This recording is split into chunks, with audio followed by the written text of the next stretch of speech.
434. Are you out there, Ranger?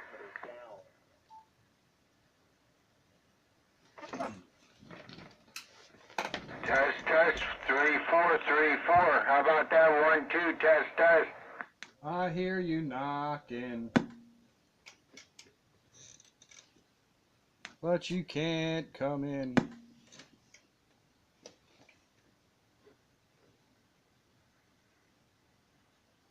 Hello, Quarter Wave Dave and whoever else. Evening, countywide. How you doing? I got Wrench here. Hello, Wrench. Evening, Wrench. Hey guys, Dave, I barely can hear you over my noise level. A lot of static in tonight. Well, you're gonna have to deal with the noise level. Or move your location.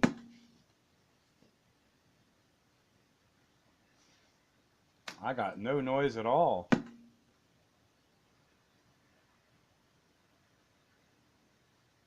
How about now? Is that any better? Oh yeah, much better. Okay.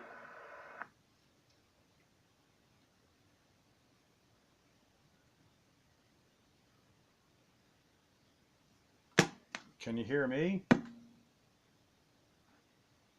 let me switch radios and try something else. Evening, Dave.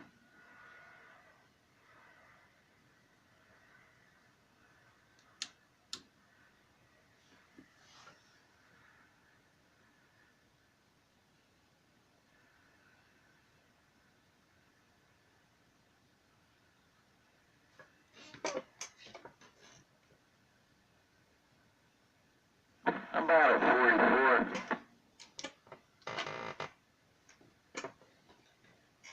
Well, he was in there. Yeah, I don't know where he went. He likes to bow out quick. Yeah, in typical Dave fashion. Yeah, man, no warning at all. Gone. Pew. Right back to you.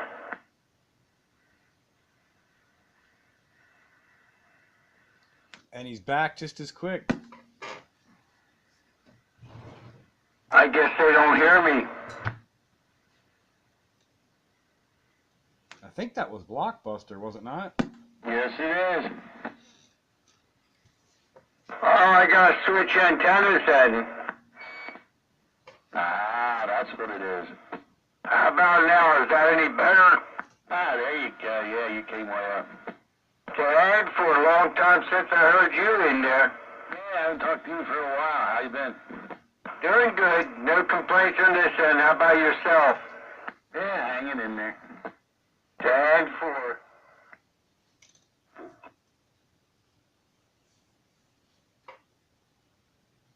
One of these Wednesdays, I'm going to drop in on you guys. Tag 4.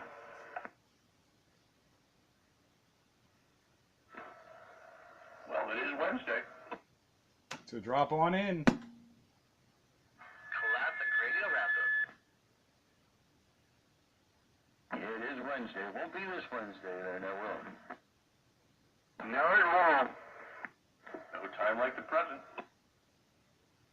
Classic Radio Wednesday. Yes, it is. I'm not really running a classic, though. But it says classic on it, so it's just going to have to be good enough. It works. You're a classic operator, right? Yeah. What's the cutoff point on that? Yeah, I'm a classic. I'm probably qualified. Yeah, classic could mean classy kind of guy. Well, just a little stretch. Now, why'd you have to go there? Because if I didn't, someone else was going to.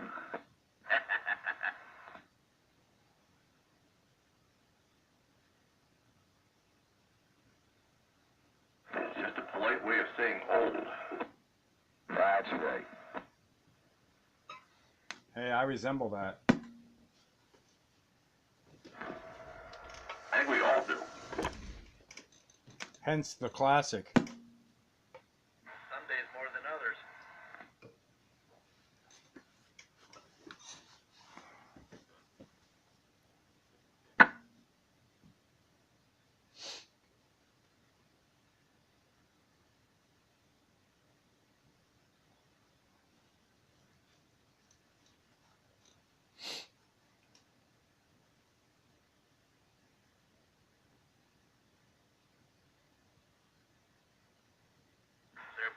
for the weather to come in tomorrow? What weather? Call for possible strong storms coming in tomorrow, late afternoon, early evening. Oh, that's fun. That's just wonderful. Great. I'll make sure my car's in the garage. Just in time to rain on softball practice.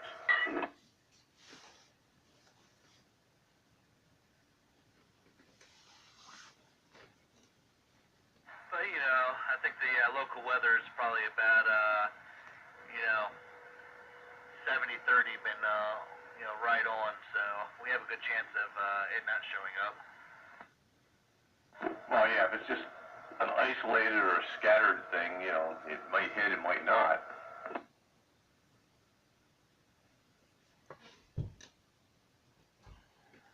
Yeah, I think there's going to be more direct hit than isolated.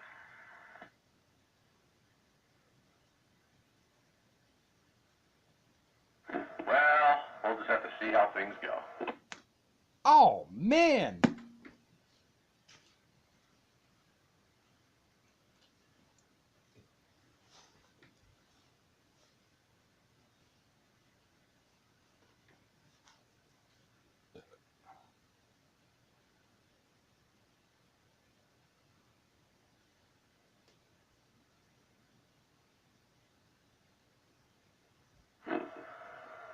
Well, it is Classic Radio Roundup once again on this, what is today? The 5th of July. One day after the 4th of July. Yeah, on my 23-channel Regency base station. Are you running like barefoot or something? I'm running my baby driver. Oh, you're like 6.5. That's all you ever are to me, or 6 to 8. Now you're an 8.5. Well, I got more than a baby driver. Ah. I always like hearing the fan. Wow. Never bothered you before. Yeah, it does. Hey, well, it's just good that you're here tonight. Life isn't getting in the way again. Well, the camera was here the last 2 weeks. Yeah, and that's helpful, but, you know. Well, it's summertime. Sometimes other things happen. Well, obviously you planned for it because you set up the video gate for us all, and that's much appreciated, by the way. You like it on the Yazoo? Yeah, that's kind of neat. That's kind of neat for for like a gate receiver, especially if you can open up the fidelity on the receiver. That makes it for interesting. Well, I usually have it on 9 kilohertz. You did or you didn't? I probably did. Yeah. Well, I got 9 on the icon too. AM is 9 or 6. Yeah, I can do 9, 6, or 3. Well, I can go narrow with the DSP, put the DSP filter on, and that sort of simulates it, but strictly speaking, it's 9 kilohertz or 6 kilohertz. Amplitude modulation.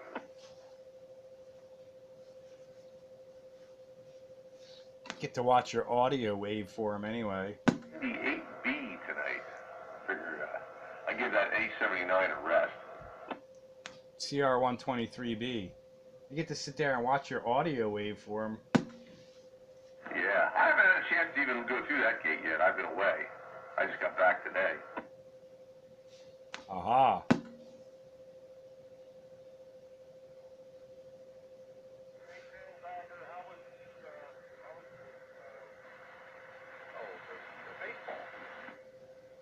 Softball. Last week's not too bad. We got rained out on we lost one game due to a thunderstorm, and we won the last game, and won a couple of others, and tied one. So we didn't do too bad. this is tournament ball. You know, we just play for showcases. We're not going for any kind of championship.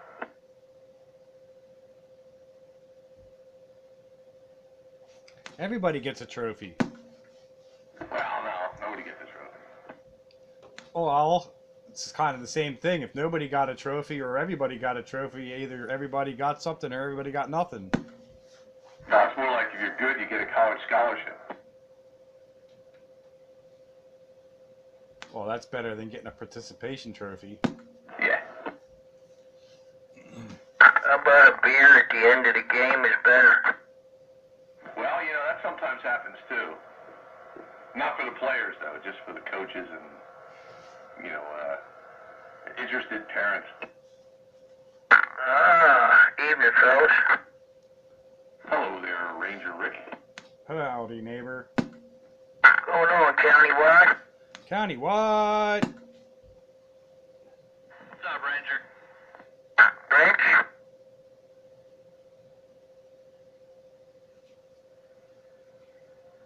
I wonder if we passed our peak for the summer skip season or whether we get some of that tonight, maybe.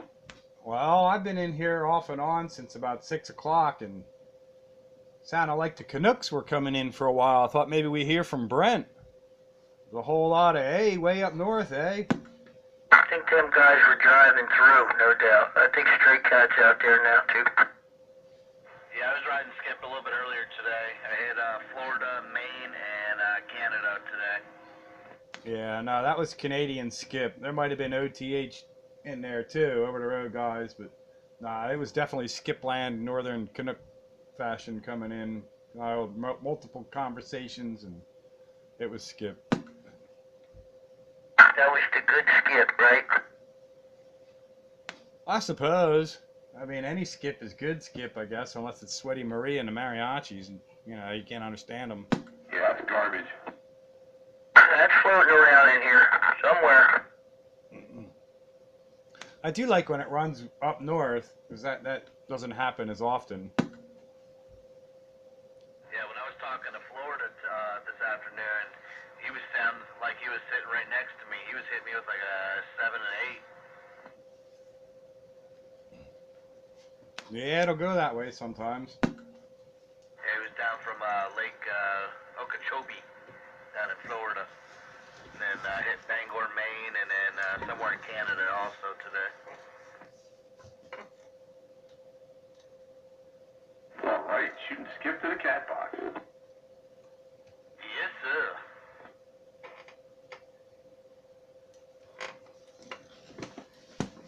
Yeah, I was waiting for that high tower 487 up there in the Great White North, eh? Take off, eh? You can't get your numbers, cub.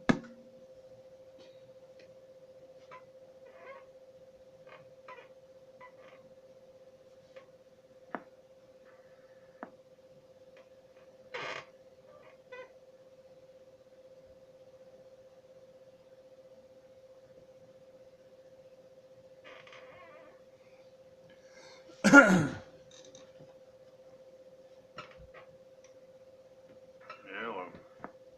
Hello. Yeah. Evening, Badger.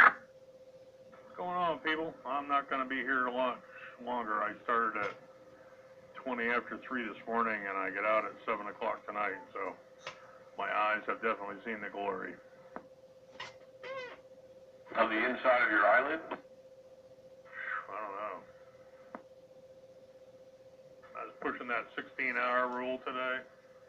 I got back to the yard with 3 minutes left. All the bells and whistles come on? Well, they tried to. I got in the yard before the bells and whistles. So I'm a happy camper. No one's going to get in trouble then.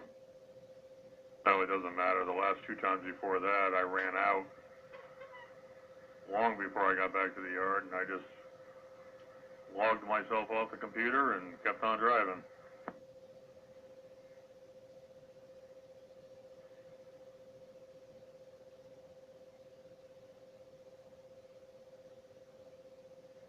Guess you can do what you gotta do, I guess.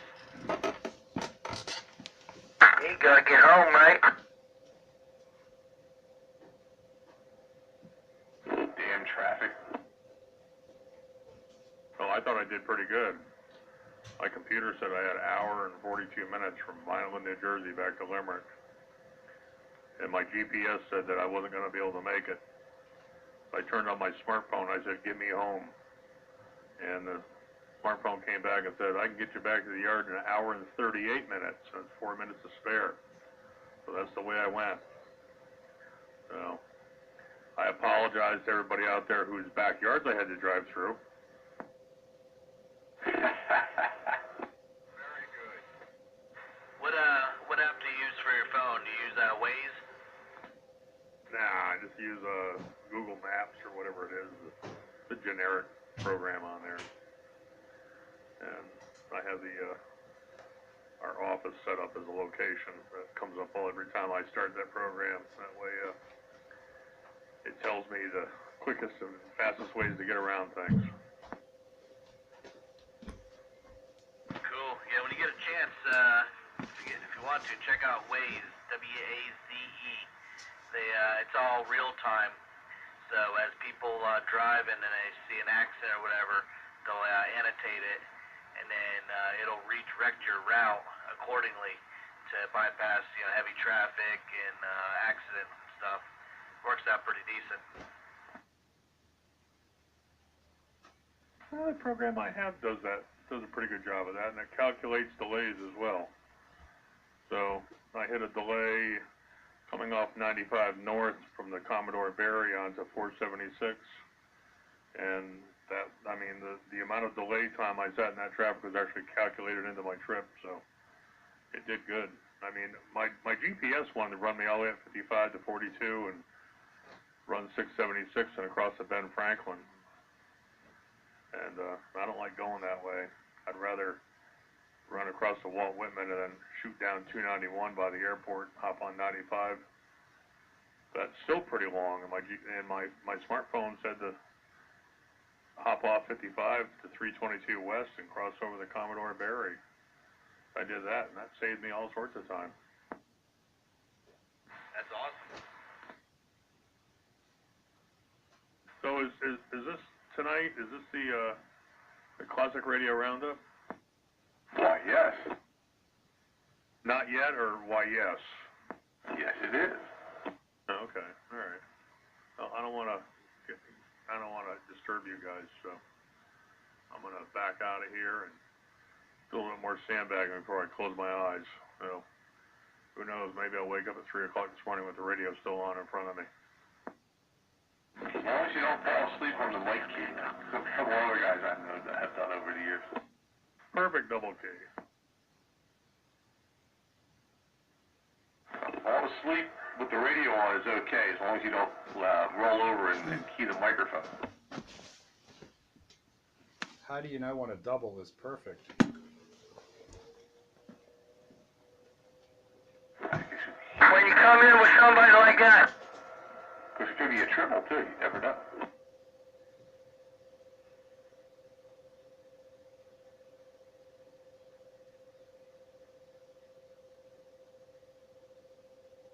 Yeah, 1-3. For something classic.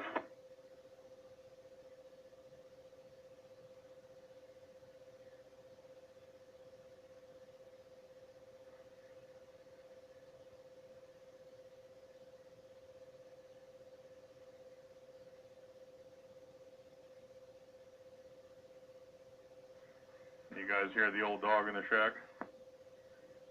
Oh, is that Brother Dog? Who's he at? I got to throw the antenna around, I guess.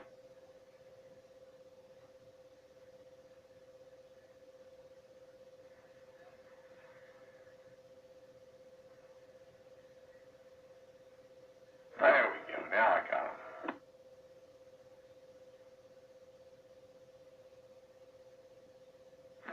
Sparky, I don't think's in there yet today.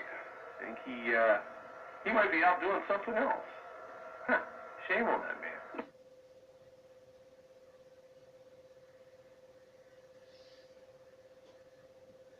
We're just having a good old time on this 4th of July aftermath.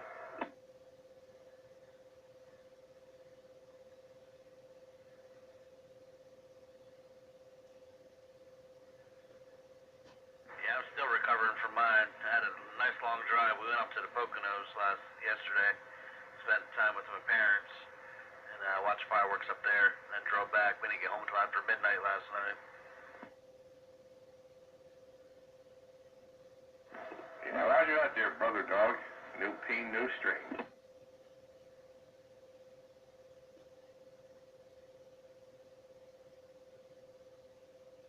What were you saying, Wrench? Where were you at when you saw the fireworks?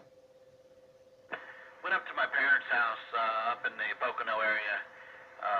Town's called Berwick, just outside of Bloomsburg, and spent the afternoon with the family, swimming, had a cookout, and then our town put on a really nice fireworks display. It was a little over a half hour.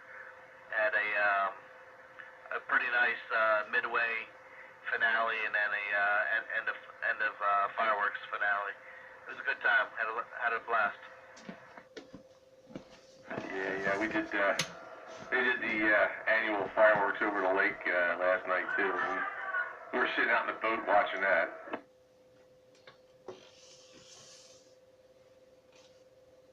Sweet. Yeah, it was a good time. The only bad thing was, it's a 2-hour drive. By the time the fireworks got done, it was after midnight before we pulled in. So it was a pretty long night. Yeah, well, same here. I mean, fireworks were at the opposite end of the lake from where I am, and by the time the fireworks were over and I got back, of course, you had to go a little bit slower because it was dark, and a lot of boats were all clamoring for the same places.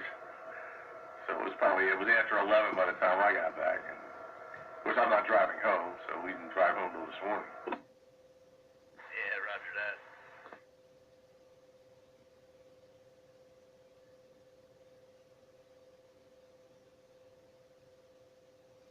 I'm glad everybody had a good time, because I stayed in the backyard, barbecued, and drank beer. Played with my dogs. No fireworks for you, huh? Not even from the paintballers? No, man, I had to go to bed because I had to work last night. Oh, okay. Yeah, that would kind of put a damper on things. Yeah, it kind of sucks when the 4th is, on some day that's not attached to a weekend, Well, my weekend's not the same as everybody else anyways. It doesn't much matter. But I made out all right because I was off. I got done Thursday morning, so I was off Friday, Saturday. I went in Saturday at midnight and for the Sunday, and then I'm off Sunday. I was off Monday, and then I had to go in Tuesday night for today. So that was a good little stretch. 4 days off, basically, with 1 day in the middle of work. There you go.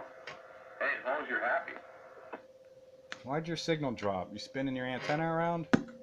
I had spun it around, but I moved it back. Yeah, well, now you're back up, but you were down at a 3. Hello there, buddy. Well, now you're at a 5. You hit the tree. Yeah. Yeah. I'm hitting, you know what? My match is up a little bit. I must be clawing that one branch. Let me move it down here. And, yep. Just snapped off, I guess, and now it dropped back down again. So I'll back it back. Back. One. And there we go. It should be off the branch. Well, now that's the highest signal anyway. Yeah, I gotta be careful where I point the thing. I gotta get the German element out of the tree branch.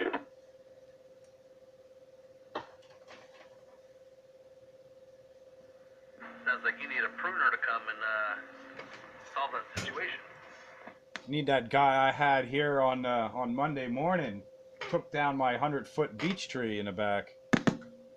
That guy, that's the guy you were telling me about. I thought he's pretty reasonable.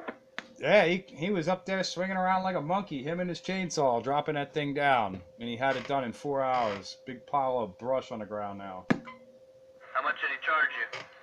$500. That's not bad. Yeah, I got a big giant oak in my backyard. I'm thinking about chopping. Yeah, he's the cheapest guy I've ever gotten. He was quick and businesslike, right? And he had his ground helper, and he went up there swinging around a tree, dropping it down, and he was done in like under 4 hours. Sweet. And it's a big tree. It wasn't no little thing. It was You know, every bit of 100-foot tall beech tree. And then he had it all trimmed down. It was nothing but trunk. It was like this 80-foot trunk. I said, stop right there. Let me hand some antennas up to you. He says, okay, hand them up. We'll stop here and put antennas up. And the wife says, if you do that, I'm moving. Like, as tempting as that is, I guess no antennas are going up. Oh, man. That would have been awesome.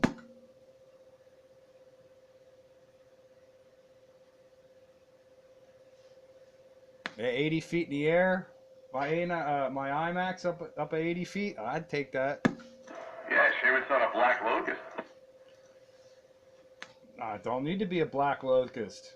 A beech tree will work. Yeah, but then you could be like Cousin Brucey, you know, with the 80-foot black locust.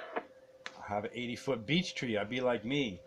Because I ain't going to do nothing. You ain't gonna do nothing. You don't know what you're talking about, dude. Got no clue. You don't know who's who, who's what. And you still ain't going to do nothing. Well, he was right about that. Nobody ever does anything. Oh, I did. I put a bush boogie right in his backyard. In the cornfield. Yep, it was in the cornfield, right under his antenna. I'm sure he found it reasonably quick, but he still had to go look for it.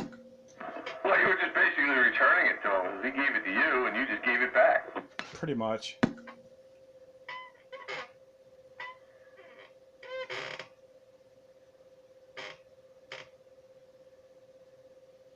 That's how you keep everything going. You know, you just pass the stuff around.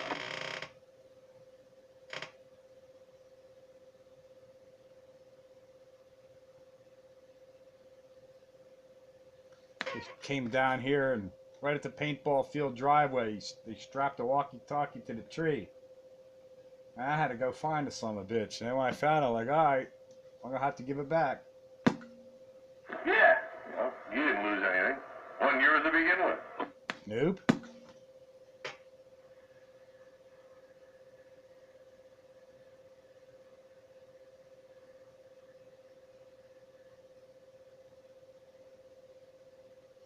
Be even funnier to put the bush boogie in the cornfield and sit there with a paintball gun and wait for him to show up. Tag, you're it.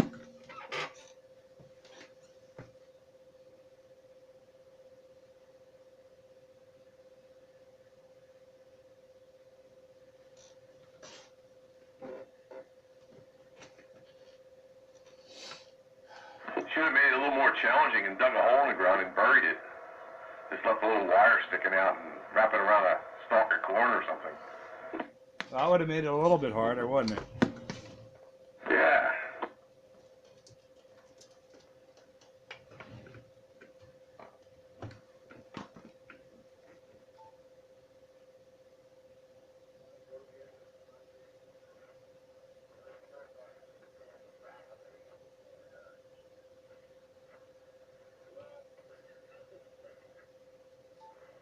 I'm surprised how quiet it is tonight.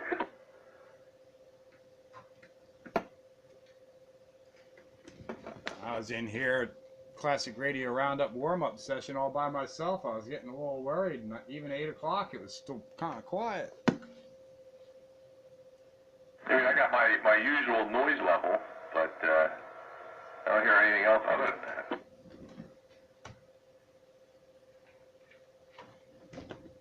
I got conditions like there's no antenna on the radio. I only got that if I turn the squelch up and mask out the S4.5 noise level I have.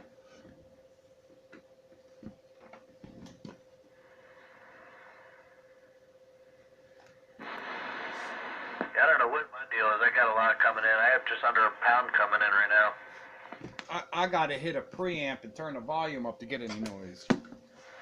Wow. I can only wish for that. I can hear the warehouse, but they're just in that noise level. I made out smokestack, but just barely.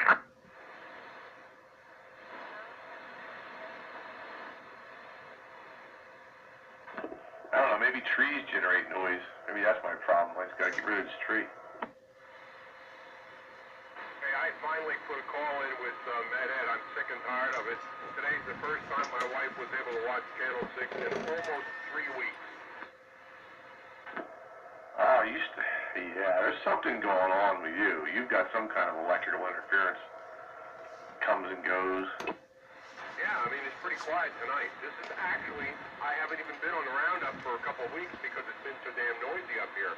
I drive up to the top of the hill, I got almost nothing. I drive to the bottom of the hill, I got about nothing. Right in the middle here, I got about a 5, noise level 6 sometimes, just sitting in my driveway. Yeah, it's sort of like what I have, you know. It's, you drive up my street and, you know, it ebbs and flows, and there's a couple of places in the neighborhood that seem to have it. And it seems to be in correspondence with the little transformer boxes that they have at, you know, various points in the neighborhood there, because everything's underground. All the wiring is underground. So I'm thinking it may be something in the electrical lines. That might be what I'm picking up, but I drive in the driveway, it's pretty strong, but I try to isolate it with a walkie-talkie, and for whatever reason, I guess because of the antenna that's on that, it doesn't pick it up very well, but, you know, I hear it on my base, and I hear it in the mobile, and I drive a little bit away from the house, and it drops right off, but it's not super strong. It's only, like I say, maybe S4, if I point the beam that way. And it doesn't really interfere with anything else, just radio, you know. We've been up, I'm up to like 19, 20 dB, and I really goofed. I had power outage a couple of weeks ago, and I should have tried my radio just on I keep a 12-volt battery, car battery out here just in case.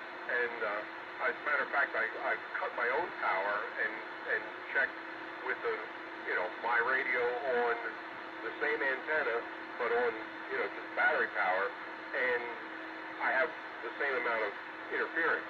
But what I should have done when everybody up and down the block was out, I should have tried it then. I didn't think about it. That was a stupid mistake. That would have been a big clue right there. And I know. Well, I think of everything too late. Yeah, I hear you. Yeah, I did the same thing. I put the radio on battery power, and I pulled the mains and, dropped the entire house down when I was trying to figure out where it was coming from. And I was like, well, it ain't coming from my stuff. It didn't change a bit. But if we have a power failure, I'm going to try to make sure that I'm ready to check that out, because that would be interesting. Yeah, it's funny because if I get any noise here, I know it's coming from my house because there's nothing else close enough to me to make noise. Go! That was a double. Was it perfect?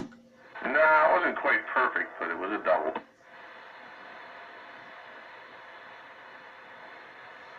Quick hears are us. Well, we may be classic, but we're not perfect.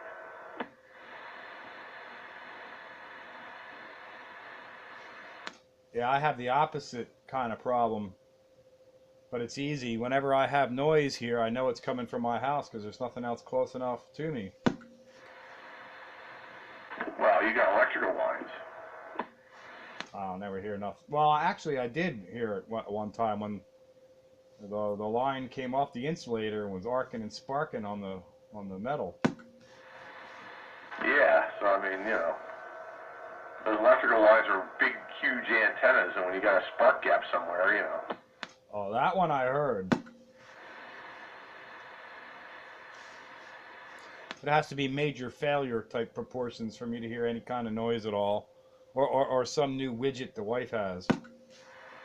Yeah, I have a feeling that my noise is probably either some kind of internet being transmitted over the power lines, or there's a breakdown in one of the underground cables from the years of being under there, that it's soaked up some water, and maybe there's a little bit of a frying going on underground, and every now and then where you peek up with a little square box transformer, you know, that they have for every like 3 or 4 houses or whatever, you know, and that's the point above the ground where it radiates out of. I don't know. Like I say, a couple of places around the neighborhood, I get the noise level peaking, but other places it's dead. It's gone. It's dead. Can't talk about it. I got a report in with Med Ed, and I've missed 2 phone calls with an area code that is from Ohio, so maybe it was them, but they didn't leave a message. So if I get any response from them, and they get somebody out here and do anything for me, I'll definitely let you guys know what's going on. But yeah, we would definitely be curious to hear what the resolution was or what they found. I mean, poor operator Ron down there in Oaks there, he's been battling with noise for several years now. But it always seems like it's like playing whack-a-mole with him. You know, they find one problem and it gets solved and then something else starts. I mean, he had, you know, problems with infrastructure wiring. They put all new wiring in because of new stuff they were building, and that problem went away. Then he was having problems with a garage next door with fluorescent lighting, and he's got a bunch of different things that create interference for him. So I don't know what's going on there, but yeah, I never saw anybody that had so much trouble with noise. I had that issue when I lived in Lansdale. It was like whack-a-mole. And then it was like peeling an onion. You know, you'd get rid of this layer of noise, and then there's the next layer of noise. Oh yeah, you had Lansdale Electric. It was horrible. I just gave up, moved. So although I'm not on top of the hill, I'm not plagued with any noise. That's a blessing. You can hear things. Yeah, but I gotta run 10 dB more than everybody else to be heard. Well, that's because the people you're hearing are running 10 dB more power. Nuh-uh. They just got a higher noise level that I have to break through. Hey,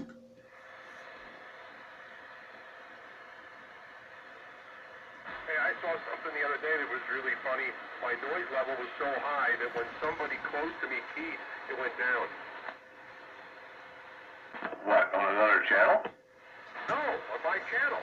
I mean, I don't remember, I don't know who it was or where they were, but they were close enough so they threw a good signal, and it looked like it took my meter down instead of up.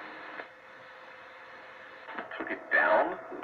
Yeah, there was no more up. It was tanked all the way up at like 50 dB. And when they keyed their mic, it actually went down. That's weird.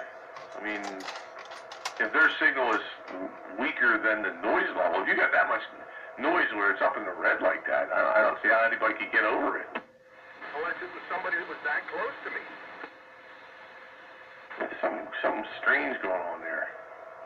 Because first of all, you got noise that's that strong and it's up in the red. My God, something's gonna like blow up somewhere. I don't think I've ever seen noise that strong. Although, no, I shouldn't say that. I was driving home in Trooper there, right at the corner of Park Avenue and Ridge Pike there, a couple of months ago. It was 20 over 9. That was horrible. That's probably the worst I've seen.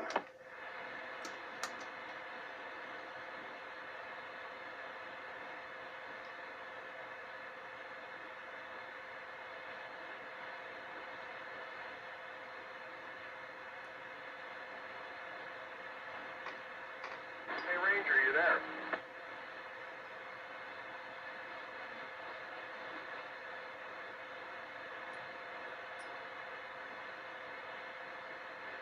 Hey, Ranger.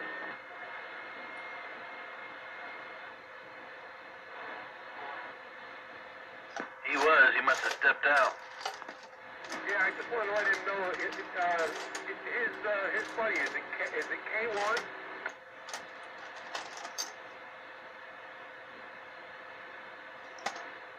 Yeah, there's a K1. I keep saying KY. It's K1.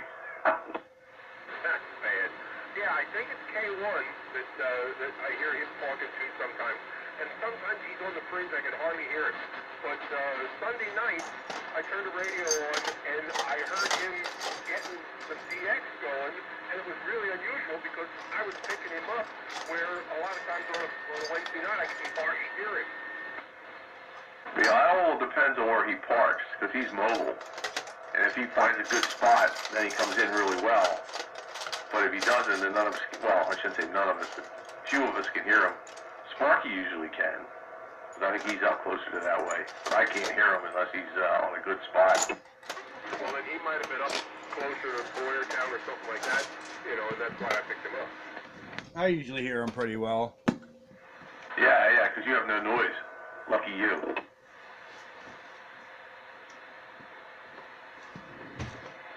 Yeah, I could hear you down in the low signal department. Yeah, it's true. You can hear me when I'm running 100 milliwatts. But I bet you can't hear me if I run 100 milliwatts. I can barely hear you when you're running 4 watts. Heck, you had trouble hearing me on my baby driver. I can hear you. You're just, down there. You're like on par with Norristown. I can barely hear you now. Holy hell. Is that Spitfire? You're way down in the weeds. What's going on? Don't tell him that.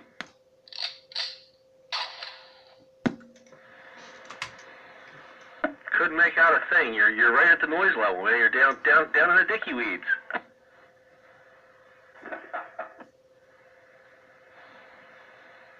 I'm sure you can't hear me either. Hello, Sandbagger.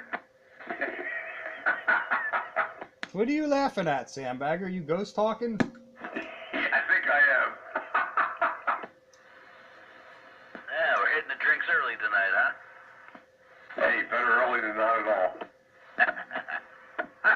Spitfire, when did you become such a duck?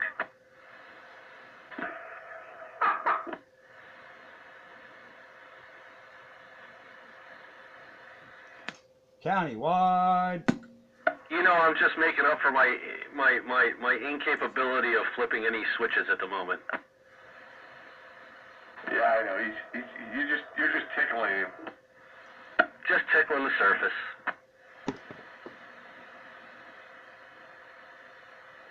What's up, Spitfire? Whoa, what's going on? Absolutely nothing. Working on cars, working on trucks, trying to go racing. Yep, go left, go fast.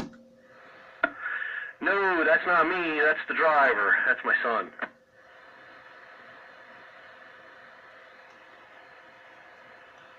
I'm the guy that puts it back together at the end of the night.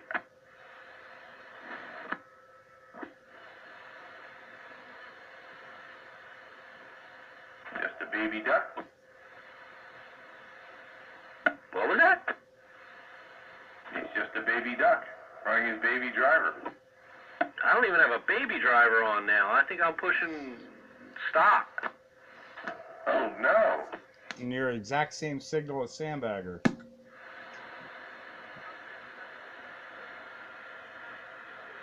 I have absolutely no drivers in line right now, but I do have the third piece of my antenna back on top of my antenna. Your antenna's in pieces? Well, no, don't you remember? I had that third section of the IMAX completely fall off the antenna, and I was still a perfect one-to-one match. That's weird. I don't get it either, but my match did not change very little. It makes you wonder what that other section was doing then, if it had no effect. I don't know, I put it back up. That's good. It did bring the match down a little bit more, but, I'm like next to near as best I could get. I mean, that's a 5/8 wave radiating section.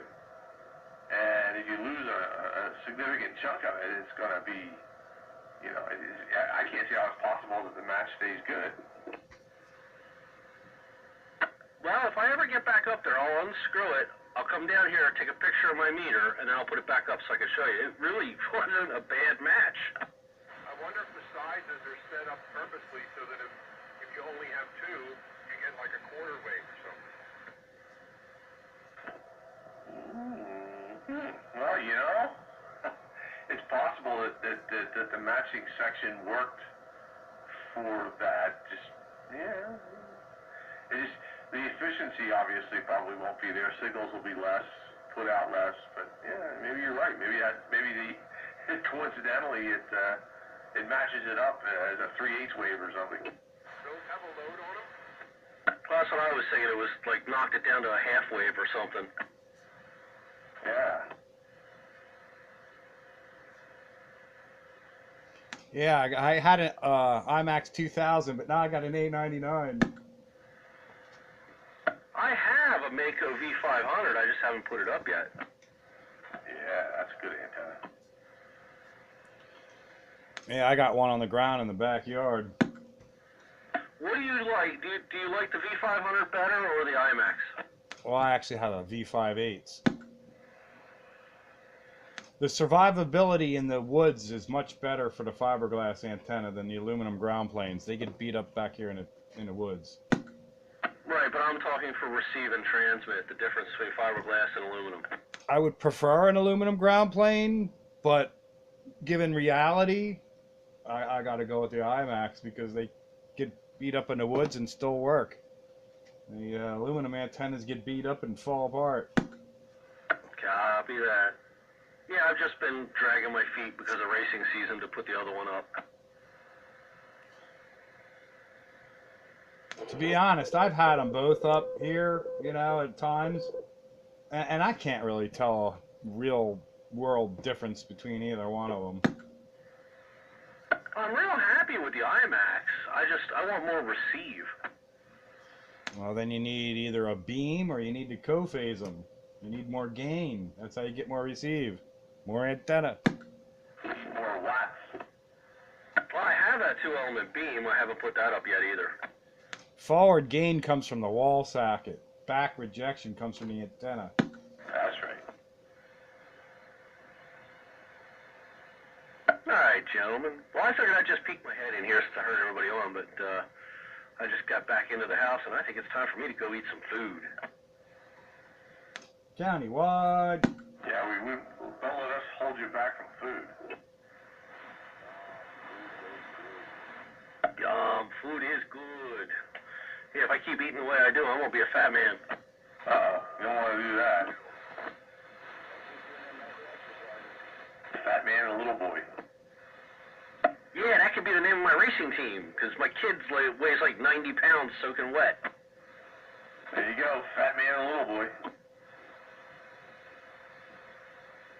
All right, gentlemen, I'm going to check out. Y'all have a wonderful night. I may check in later for the after hours. I don't know, but it's always a pleasure talking to you, gentlemen.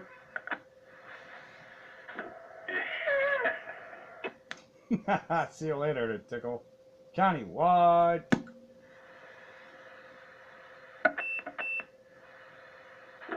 Beepity beep beep.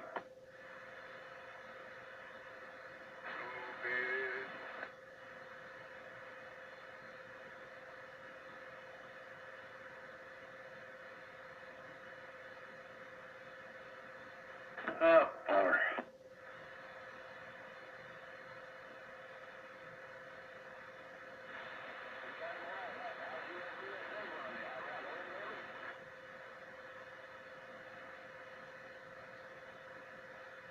I think tomorrow's going to be a car maintenance day.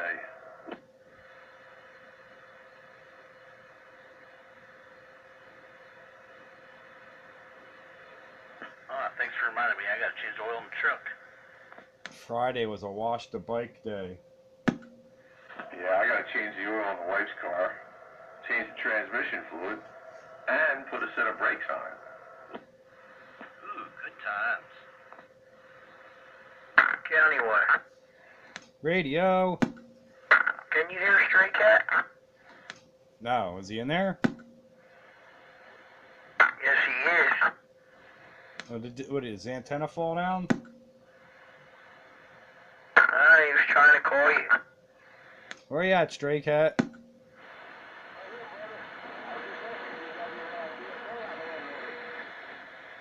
I can tell he's there. I see the needle come up a little bit, but I can't understand what he's saying. You can't hear him, though. I have no chance.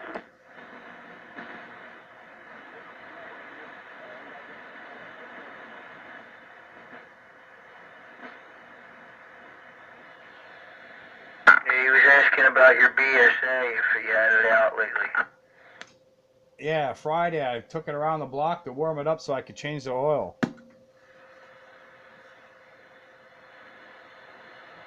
Then I put it back in the shed. Oh, no.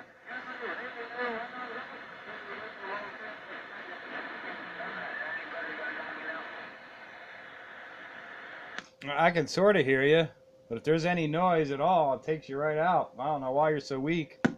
Yeah, what happened to him? I mean, he was getting to the point where he could be heard, and now he took a major step backwards.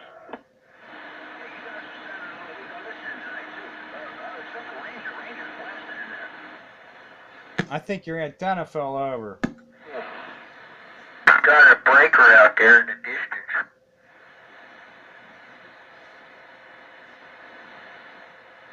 They were hollering for the radio roundup. I don't know who it was. Classic Radio Roundup.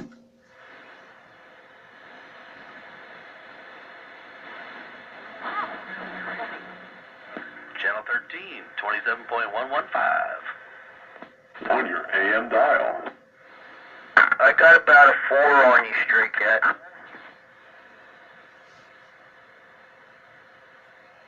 Yeah, and you're a lot closer to him with no hills, or less hills. Yeah, I do think that your signal is down some. Quite a bit.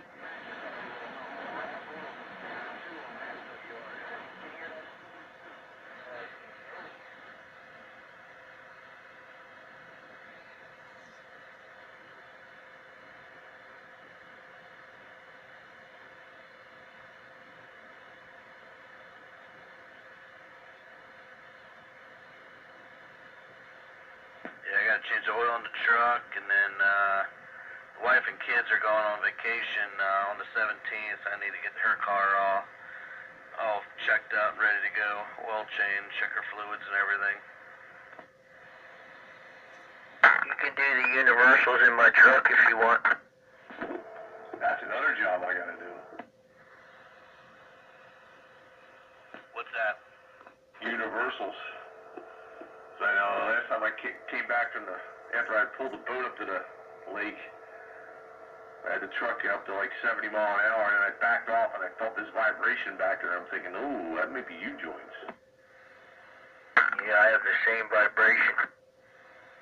Yeah, I thought when I'm stabbing it, it doesn't do it, but when I back off, it vibrates. I'm thinking, oh, that sounds like U-joints. Exactly. When I back off, that's when I feel it. Highway. Last thing I wanted to do is let go while I'm pulling my trailer home.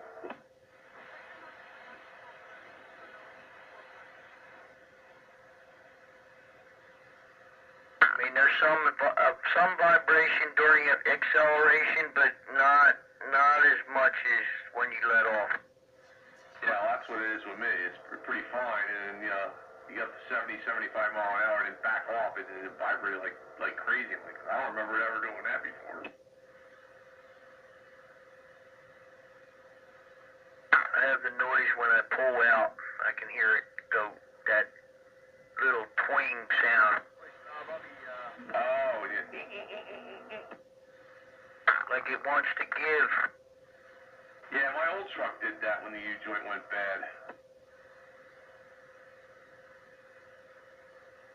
I took the U-joint out of the truck, and you know how they have these little needle bearings in there? Well, it was nothing but powder.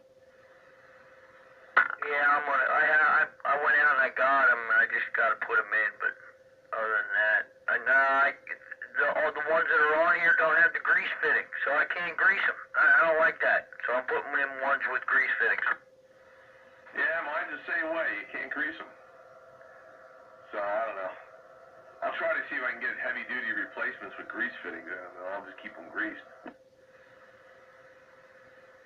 well, it was the same way with this Dodge 1500 with the front end. All the front end don't have grease fittings either. I changed everything over on that. Yeah, I'm less worried about the front wheel drive because I don't use it all that much. You know, I don't put it in four wheel all that often. But I want to make sure the rear is taken care of.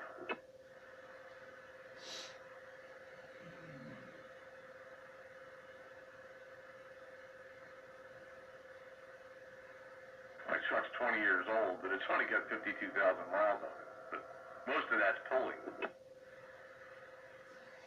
Zipper car is catching up. 48,000. What's that, Pete? Zipper car's got 48,000. Yeah, you'll be having as much miles as my 20-year-old truck soon. Yeah, my '05 Silverado has 151, I think, right now. Yeah, well, my 2011 car has 128,000 on it. All that back and forth to work stuff. My Nissan, my 2011 Nissan has 52 miles or 52,000 miles on it. There you go. That's right what my truck is. My skateboard's still going good after about 35 miles. Your what? My skateboard.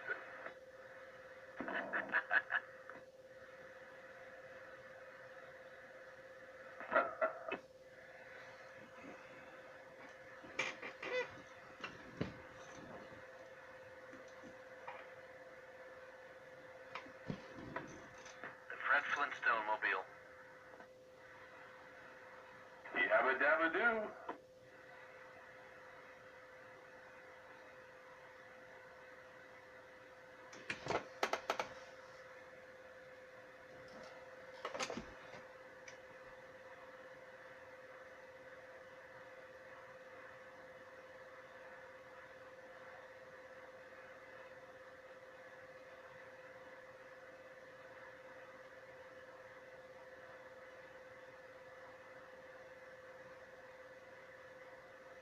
I got to tell you guys, I was really glad that I have copper pipe hanging up from the tree rather than just wire.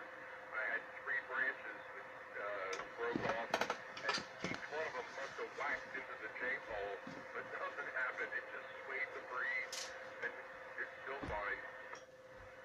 There you go. You build a rugged antenna. Build good, last long time. Yeah, I mean, it may not perform, you know, like 100%, but I mean, in my area, it was all the trees and stuff going on here. I need something that's got some defaults to it. Well, considering where you are, you do pretty well with that thing. Yeah, I mean, it could be better. I think I'm going to try one of those units like Dave did, 44. I'm going to give that a try. Quarter wave wire antenna. Yeah, he uses bamboo. I'm going to try a piece of thin PVC across the bottom. PVC is really good for making antennas. Or pull skimmers. I mean, he does really well with that thing, and I can't believe that he's had it for as long as he has, and it really has, you know, really not given him much trouble. Yeah, it works really well. Don't make me break out the pull skimmer.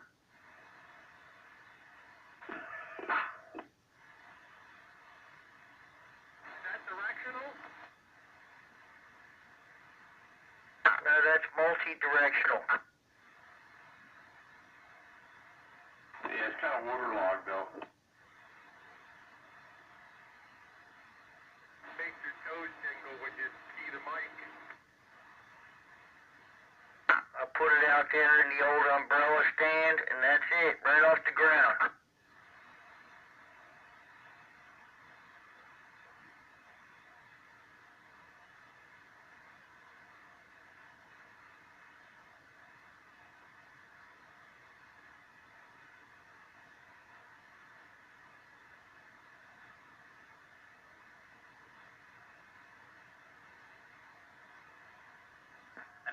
AM radios, a lot of guys make their own antennas. Does anybody have any good success making their own CB antenna? Well, see, the thing is, with hams, most of them make simple antennas that are just really large. You know, dipoles and, you know, things like that. CB antennas, in order to really work well with the, you know, the conditions we have locally and the low power that most, you know, have, you know, you really need efficient gain antennas, and it's hard to do that, you know, homemade, because you have to usually construct either gamma matches or loading coils or stuff like that. And, you know, like simple dipoles and quarter waves and stuff like that on CB work.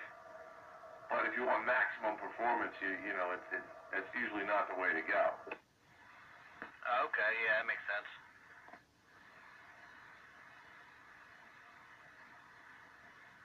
Unless, of course, you're shooting skip. If you're like Night Ranger down there and have, you know, a couple element lazy H or something, you know, in a fixed direction, it works really well for talking up here. That's great for him. Yeah, roger that.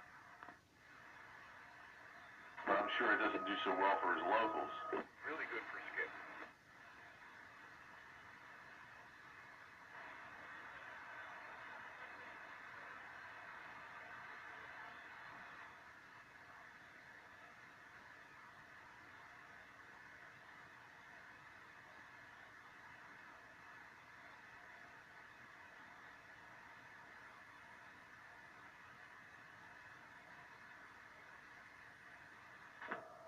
Now 9 o'clock, and I'm wondering if I should switch to a different radio.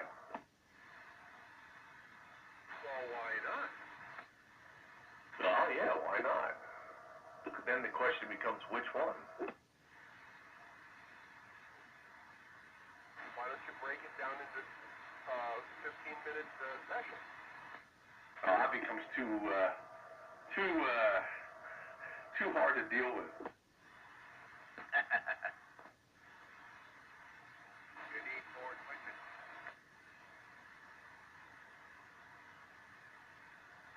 You just set up a weekly rotation schedule.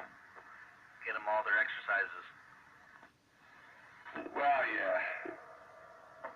That would be kind of an interesting theme night, you know. It's like speed dating, only it's speed radio. Every 5 minutes you switch to another radio.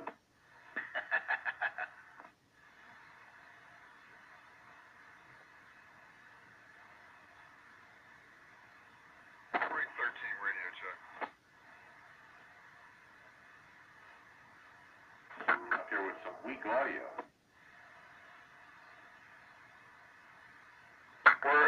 Yeah, your radio's working there, K1. Roger that. Is this Ranger? Yeah, 10-4. Roger that. Just picked up a 148 GTL today. Is that what you're on? No, I'm not. Switched it over yet. It's set up for to push out only 3 watts, so that it can be used with a linear. So until I get that hooked up, I'll probably continue to use this radio. Yeah, 10-4. That radio sounds good. Yeah, this is a Connex that has a built-in linear. Should be pushing out like close to 100 watts. 10-4.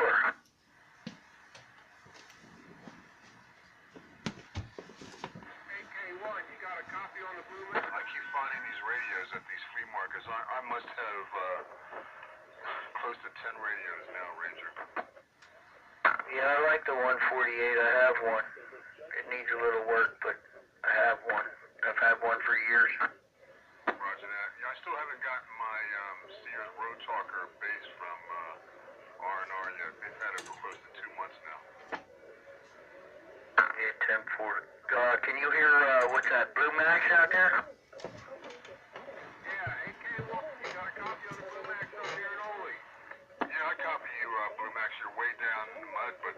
do have a copy on you. How does this radio sound? You're right on the fringe. In fact, I was telling the guys I heard you DX it on Sunday night, and I had a really good copy on you. Roger that. Did you hear anybody get back to me Sunday? Yeah, I did.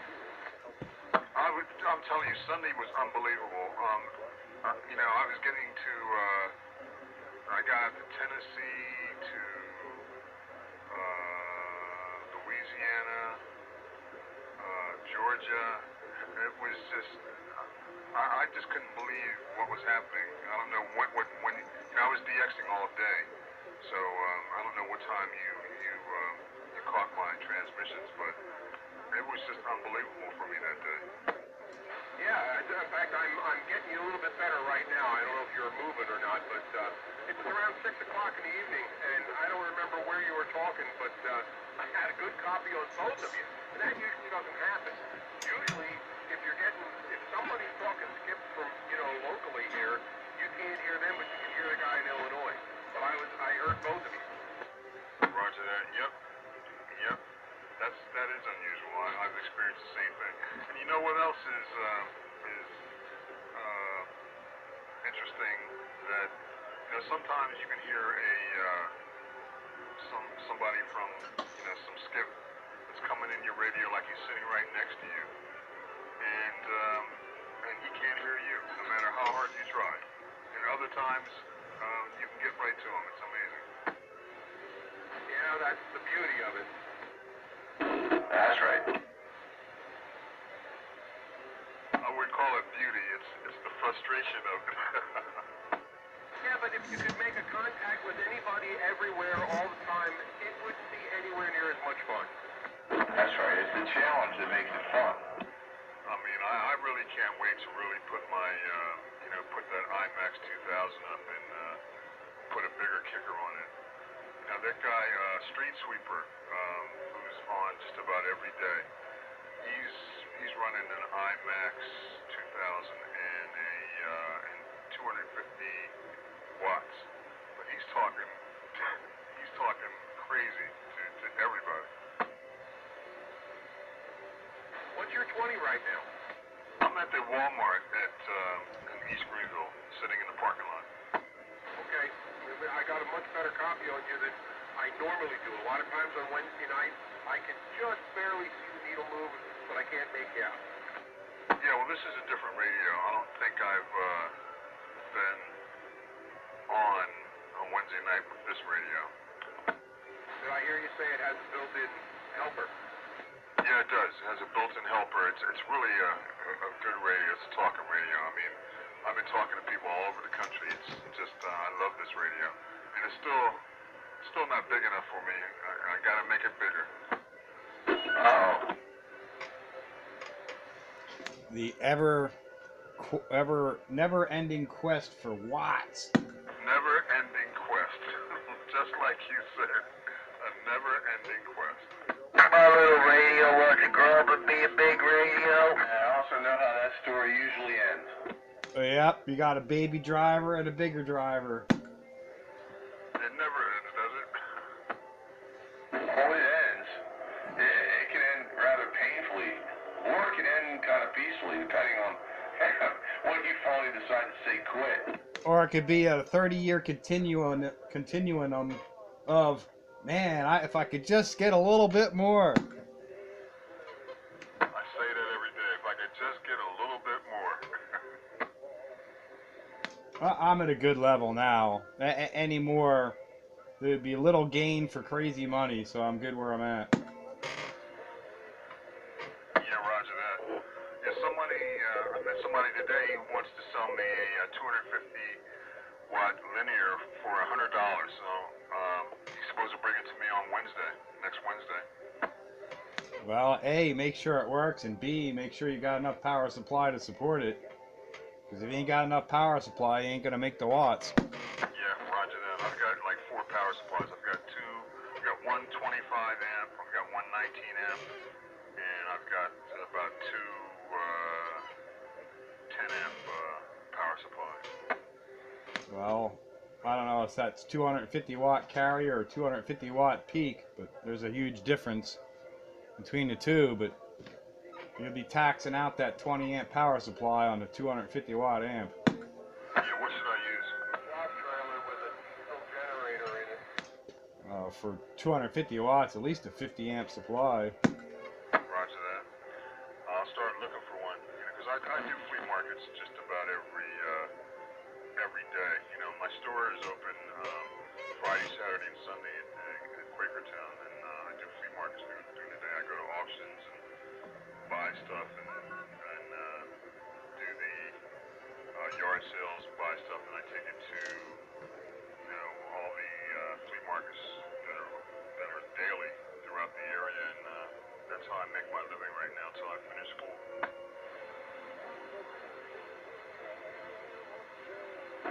Yeah, that's the other thing too, those amplifiers, chances are a lot of people exaggerate what they are, 250 might be a pair of MRF 450 or something. They'll never even go close. Yeah, it's probably 250 rated peak, but that's usually what they rate amps for anymore. So that's like, like a 50 watt carrier, 75 watt carrier. The 20 amp supply would be about, you could get away with that, but that's, you go any bigger, you're going to need bigger. Roger, I'm going to step in this restaurant and order some food, so I'll get back to you when I come out. Gentlemen, pleasure talking to you as always. Shame on the mess. Roger, Roger. I'm going to hang it up, Max. Going to put it in the hanger for the evening. Good night. All right, Blue Max. We'll see you later. Have yourself a good one. Thanks for stopping by at the Classic Radio Roundup. That's right. And I did decide to switch radios, and now I'm on a Cougar 135. Regency CR 123B. Well, that's what you've been on. I know. I'm still on it. I lowered my watch. I'm down to 1. Why would you do that? I changed radios, right? Okay.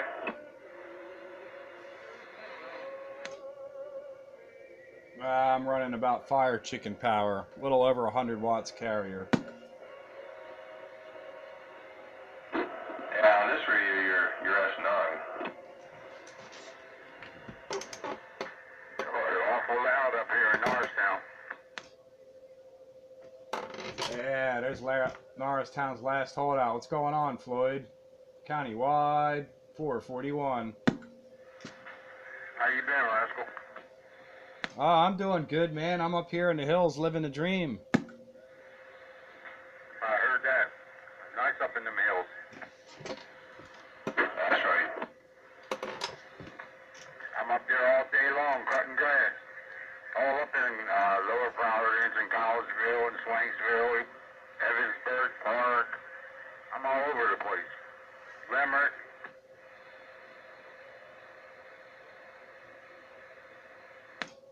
A man about town. I see somebody would have said it's, I think they were flat size 6s or 7s on the flat, on the tower, on Arcola Road. Nice and high. 7-element Mako? Nah, I look like one of them hand ones with them oil things on the end. Oh, traps. Okay. Multi-band. Yeah, I knew it was a Hammond and it wasn't nothing, from here. Yeah, it's a tri-bander.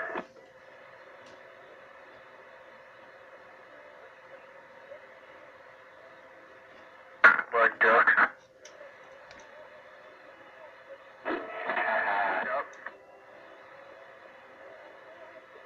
How's your boys down there, alright? Well, I've been out here for about 10, 20 minutes listening to you, but it was alright when I first got here, but when you guys start talking, it just pops up behind you like, I'm really, but when you guys were in keying, it wasn't there. It was only when you were keyed up. You got a heterodyne.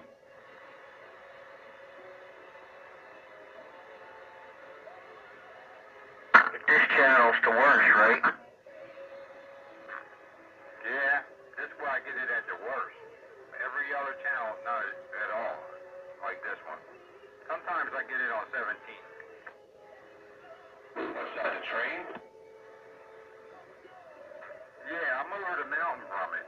I'm right over the other side of where the R6 runs and all that. The Conrail, everything's right there. Yeah, it's like every few channels. It'll be this one, like 17's bad. 36 is bad, too. Imagine there's a couple in between. I haven't found them yet, though.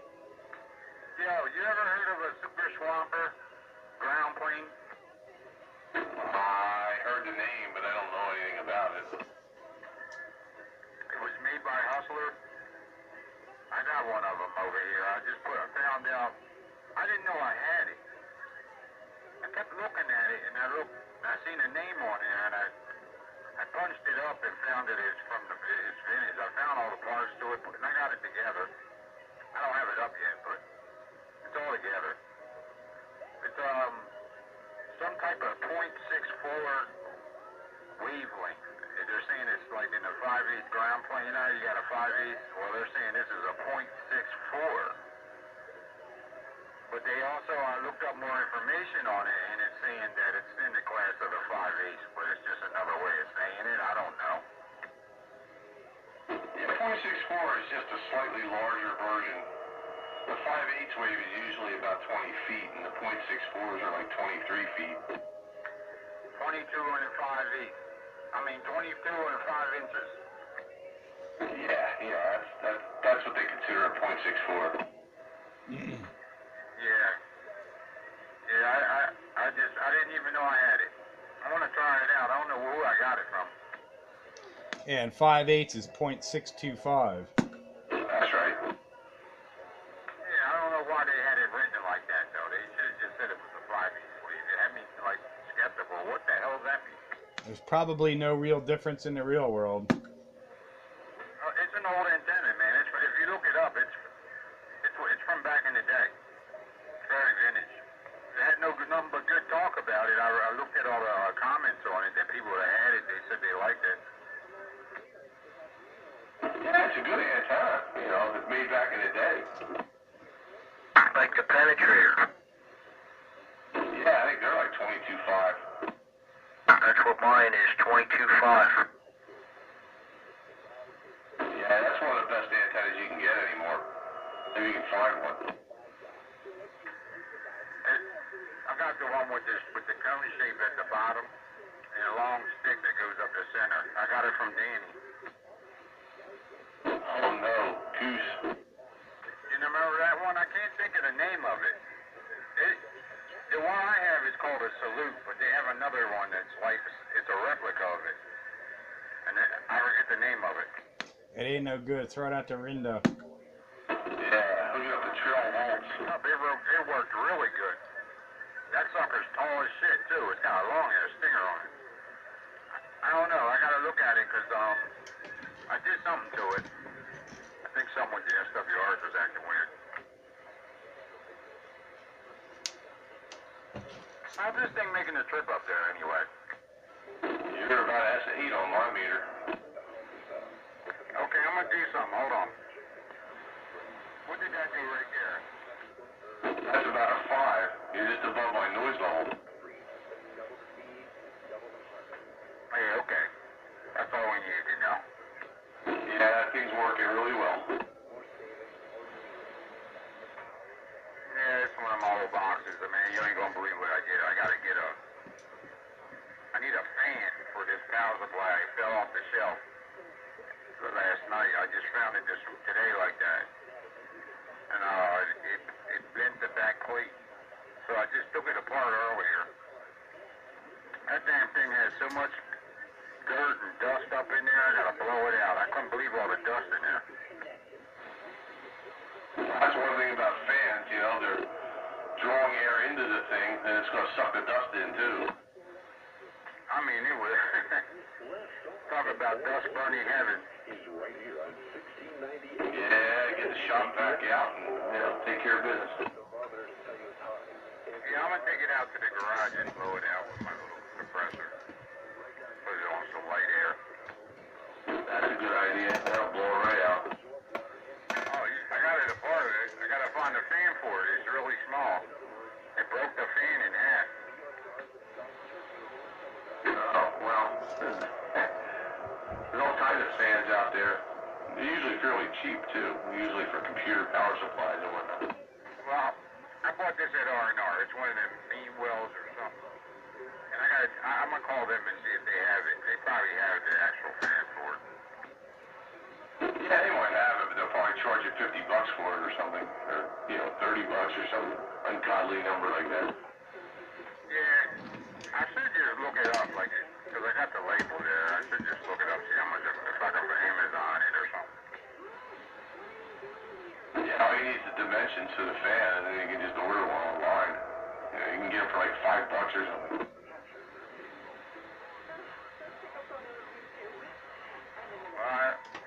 I just came across a problem, that's all. That sucks. It kind of disgusted me.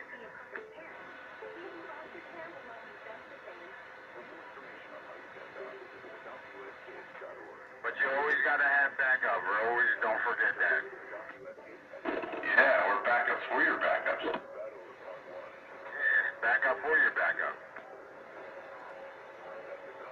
A backup for a backup and a backup?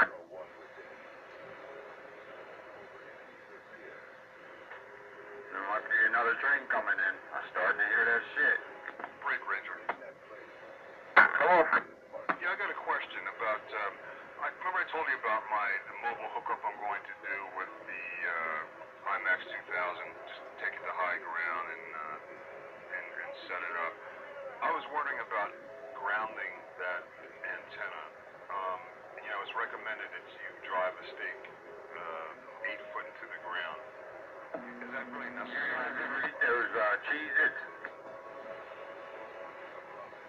I'm not sure what your question is, Kate. Are you gonna drive a stake into the ground and ground it where you are? No. When I do my mobile rig with my base antenna, so what I'm going to do is I'm going to go to high ground somewhere and set up the IMAX 2000. So I was wondering about the best way to ground the IMAX 2000.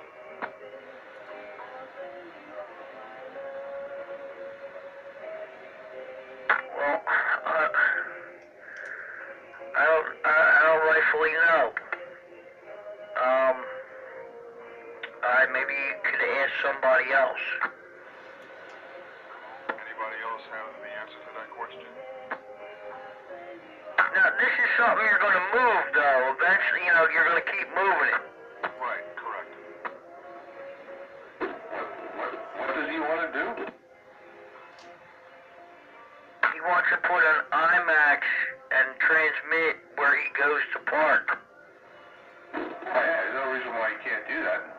I know people that used to do that all the time. Matter of fact, one of the easiest things to do is, if you have a truck or something, is construct a mount for your for a Class 3 trailer hitch and just stick the antenna on that. He was asking about the ground. You don't need to ground it. It's portable. It's all right. Don't need to ground it, okay. Nah, if you're using it from a mobile setup, temporary like that, you don't need to ground it. But it wouldn't hurt if he was to take 4 9-foot sections and in terms of an X and put it underneath the mobile and ground it to the mobile, and that would help tremendously. I honestly don't think it's going to help all that much at all. to be quite frank about it, not at this frequency. Well, I've done it, and it does work. Yeah, I've done it too, and it didn't do a damn thing. So what are you proposing to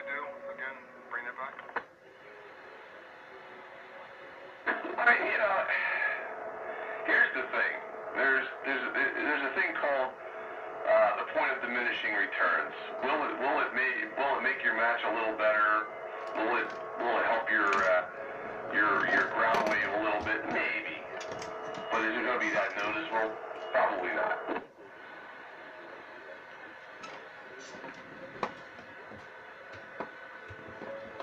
Roger that. Yeah, I've got a ground plane kit that I'm going to stick on there too. It's got 4 6-foot radials. Yeah, no, the ground plane kit for the IMAX, I mean, some people say they work, some people say they don't do anything. You know, it may not be worth the trouble. But, you know, I don't know, again, you know, I mean, you're going to have a portable setup, so you want to be able to take it down and put it up as quickly as possible. And so the more nonsense you got to drag along with it, the harder that's going to be. Roger that.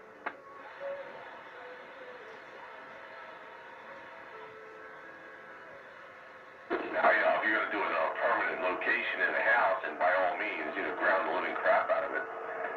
You know, for no other reason, it's just for lighting protection. Yep, I agree.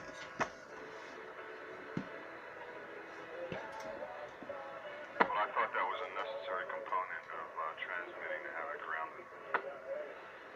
Nah, those antennas are designed to be put up and, you know, run the way they are. You know, grounding it solidly to the earth. I mean, on lower frequency bands, so like 40 meters and stuff like that, you know, you want to have a good ground because they actually have a ground wave. You know, but up here, you start losing ground wave. You don't really have so much of a ground wave anymore, so it's less important here than it would be at 7 megahertz. Roger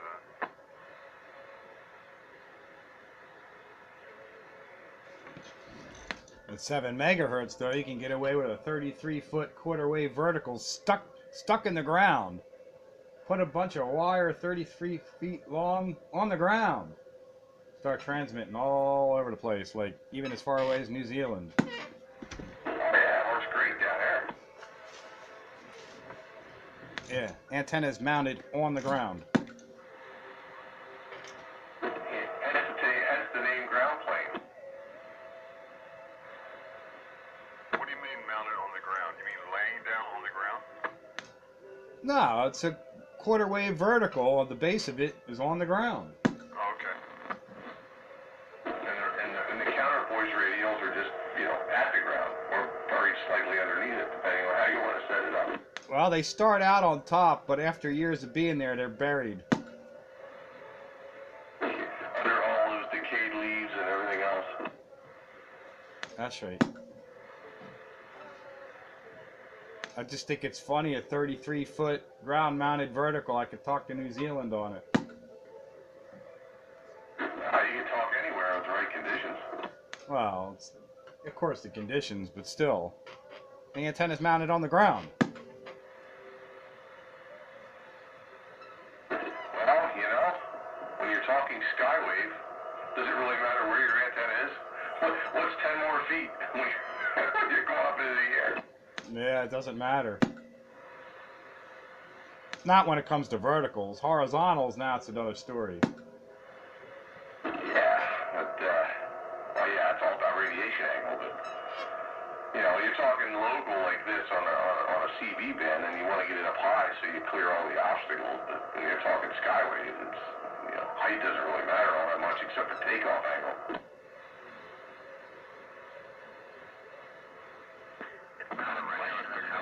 Galaxy 99. The wing ratio has not been converted yet. That was almost a perfect double.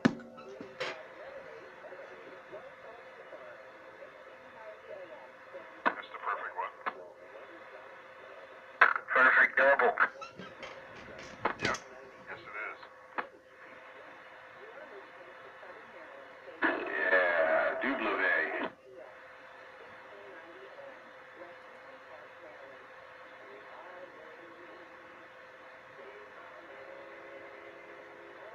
I think it kicks out some power too. I think it's kicks out like 50, 60 watts too, I believe. What's that radio? Yeah, the Galaxy 99 10 meter. Oh, Oh, okay. Yeah, that's all with the extra final in it. Yeah, it's got a pretty nice size heat sink on the back. Yeah, as long as it does the job, that's all that matters. Speaking of ground wave, AM broadcast band's got some good ground wave going on right now. I'm listening to a kilowatt station out of Lexington Park, Maryland, coming in at 1690. What, no AM 740 tonight? Well, I hadn't dialed there yet. I was just dialing around on the top end of the band because sometimes you can get stuff like, you don't normally get because it ain't so crowded. 1690. Lexington Park. I'm looking at the coverage map from the FCC and it's like, well, you've got a little bit more coverage going on tonight than just the bottom part of the Chesapeake Bay. Oh, the band's going along.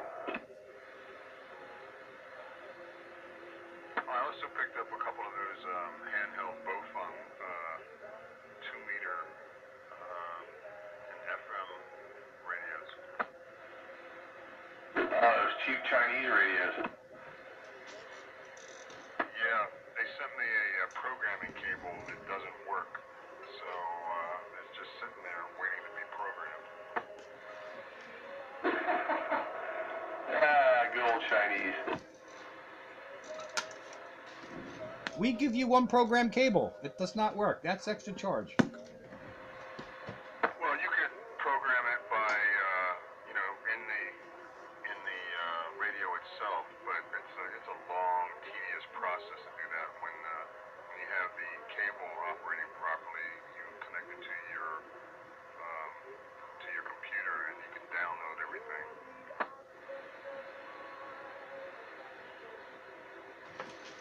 Oh, I'm aware of how it works. That's how I program my Yaesu FT8900. From the computer or directly in the radio? Well, I could do either, but I'd do it from the computer. I'd have different file sets, whether I got the one programmed for my mobile or for my base, which I'm not mobile anymore, but I still have two of them, and I can match them up with their programming or change them around, put a lot of stuff in there or local stuff, road trip stuff. Yeah, roger that. Yeah, I was looking forward to doing that. But like I said, the cable does not work.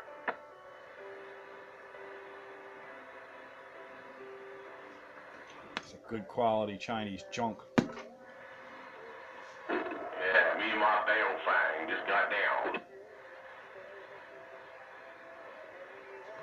I'm really surprised at how well this station's coming in. WPTX. And, what was that called? Oh, I messed up my scroll on my map. Oh no. Lexington Park, Maryland or something? It's down there in the bottom of the Chesapeake Bay. Kilowatt AM station. It's coming in here at 10 over. Maybe there's an engineer down there that's got his foot on the gas tonight. He's not going to tell anybody. What kind of antenna are you using to pick up those stations? A 265-foot doublet at 75 feet. Wow. That's a nice thing, having an antenna like that for AM broadcast. Oh yeah, I can pick up stuff that I'm amazed. I pick up all these little kilowatt stations, and there's a few out in Long Island I can pick up on a regular basis. Yeah, that's why I don't do much AMDXing anymore, because I got so much local interference here from the computer stuff and all that. My indoor antennas just don't do squat, and I don't have anything outside that works really well.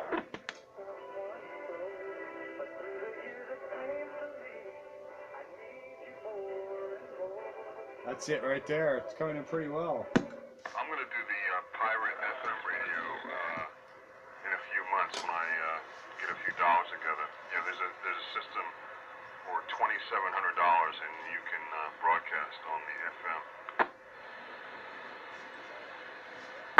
Kenny Rogers put me to sleep. I broadcast into my dummy load and use my antique AM receivers and listen to old-timey music off my computer.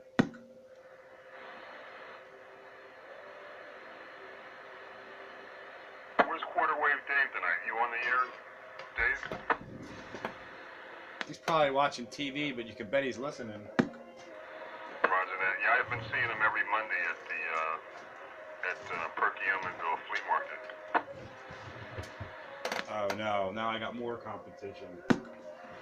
What do you mean?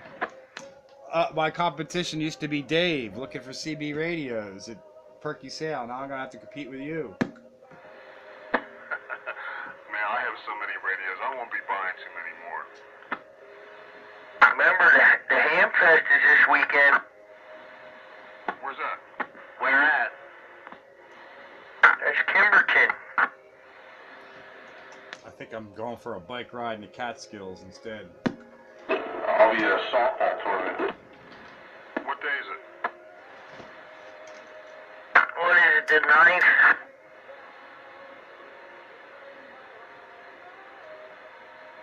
No, the 8th.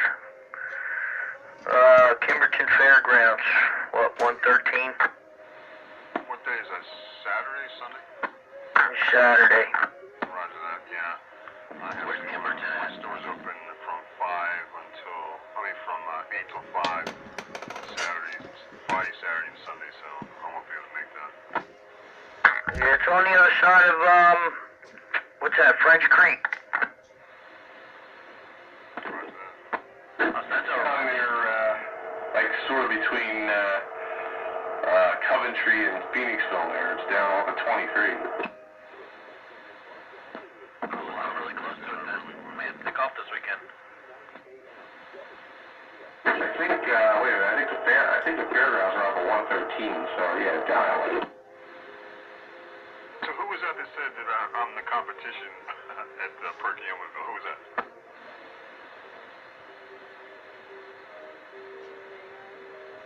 That was Pete. Okay, hey Pete, you gotta introduce yourself when you come down there. I'm driving a white van with a fire stick on the roof. Any cost to get in? Dodge Ram 2500.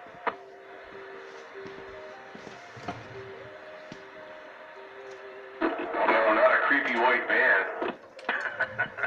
But this is a window van, and it's got windows all around, so it's not that creepy. Living in a van down by the river. Good buddies, 1-6. Good buddies, 1-6. What do we got out there? The Spitfire 441 countywide radio, a public service station. Hello, Spitfire, you got 101. Hello, 101. Allentown, Pennsylvania. Doing a fine job from Allentown. Well, I appreciate that. I'm trying. And he's living there in Allentown. 101's K1. I'm in East Greenville.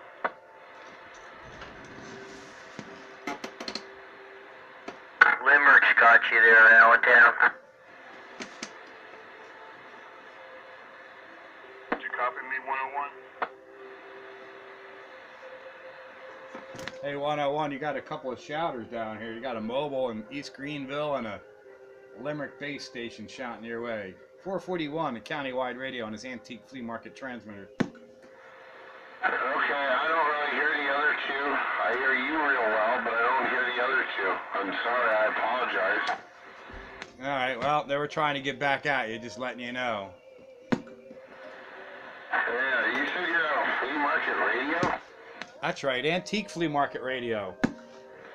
Oh, man, that's funny.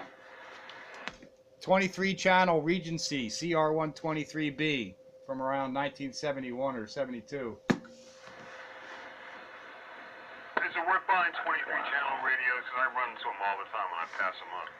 Yeah, keep passing them up. They're all junk. Don't touch them. Leave them alone. So that means I need to buy every one I can get my hands on, right? They're all junk. Yeah, flea market junk. Okay, guys. They're all antique flea market junk. You don't want them. This is one right here. Hey, that guy. Well, yeah, you just convinced me to buy everything I can get my hands on. Hey, what was that, 101? Yeah, I was wondering, can you hear me better now? I hear you fine. I switched over to the beam. What happened? I had him, and now I don't hear him no more. Yeah, I don't hear him so well either. The other guys don't hear you so well now. No, my beam's only 30 feet off the ground. I can't get it no higher because there's a tree in the way. So I have no way of lifting it up higher. I feel your pain, I do. I can't run a beam. I live here in the woods, and I gotta run a fiberglass stick because the tree limbs just take apart the aluminum antennas, so it is what it is. Well, at least I So aluminum is definitely better than the fiberglass now. That was a question. Not necessarily. It really all depends on what you want, because I've had them both. And as far as performance-wise, I can't really honestly tell any difference. A good aluminum ground plane, 4.64 wave penetrator style ground plane, will most likely edge out a fiberglass stick, but not a lot. It's not going to be night and day. It's going to be maybe a half an S unit or something, or or less. It's not going to make a heck of a lot of difference, but it is a difference nonetheless. Yeah, maybe a needle's width. You're south of me. That's right. Yeah, we're all south of you. Okay, well that explains it. Probably anywhere straight south to southwest a little. Yeah, I pointed my beam up northeast. You ever talk to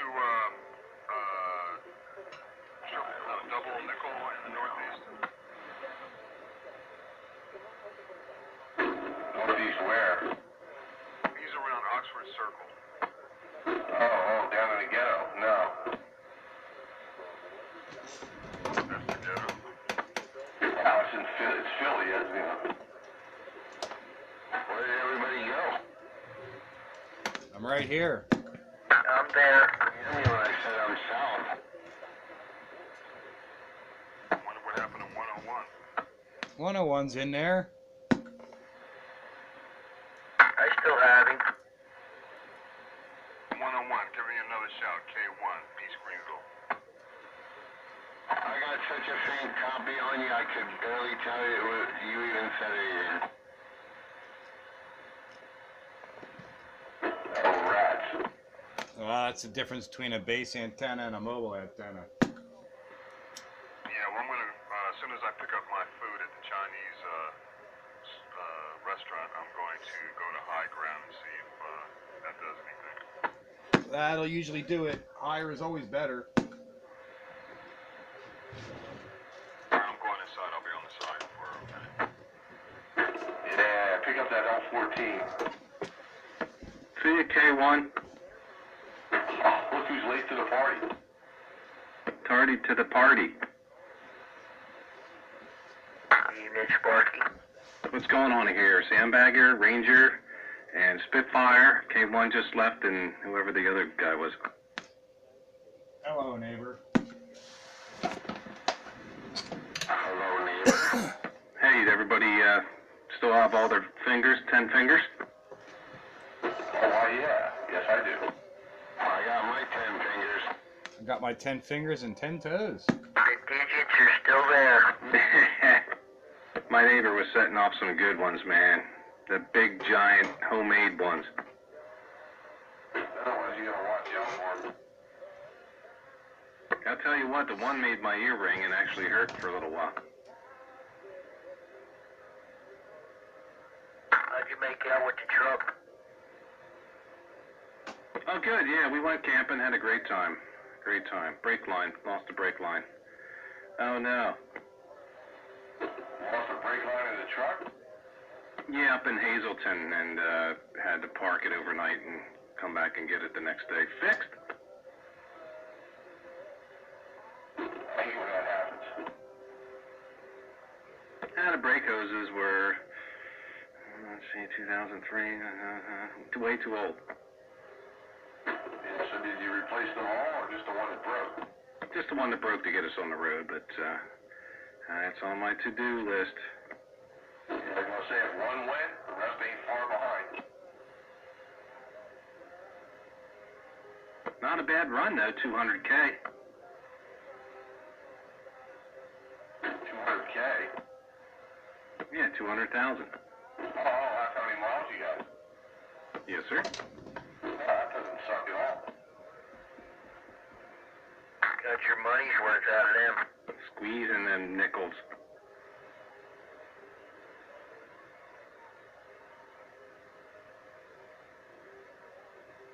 Weirdest thing was, it must have leaked like 2 months ago, and it did it on a trip. I was on a road trip up in New York, and I came back. I was like, man, it feels like the brake pedal's really going down. Came home, added fluid, and then it stayed fine. So it must have had a leak, plugged itself, and then leaked again.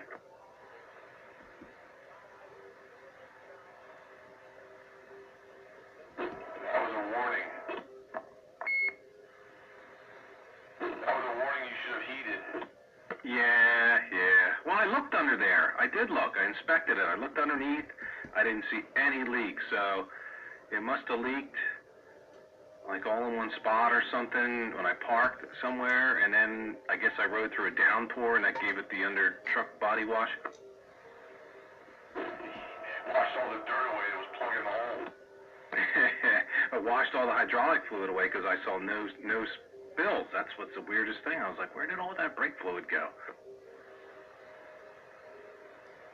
So I just came out of the Chinese restaurant. I walked in, ordered like 10 minutes ago.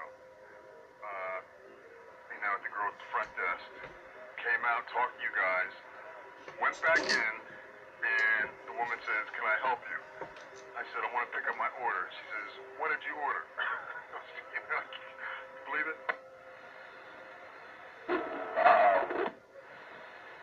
So did you get your order?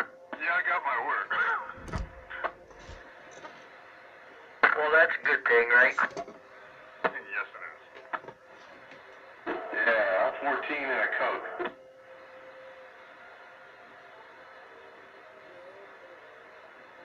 You guys would hear I always share it with you. Shrimp and black bean sauce with vegetable fried rice. Mm-mm.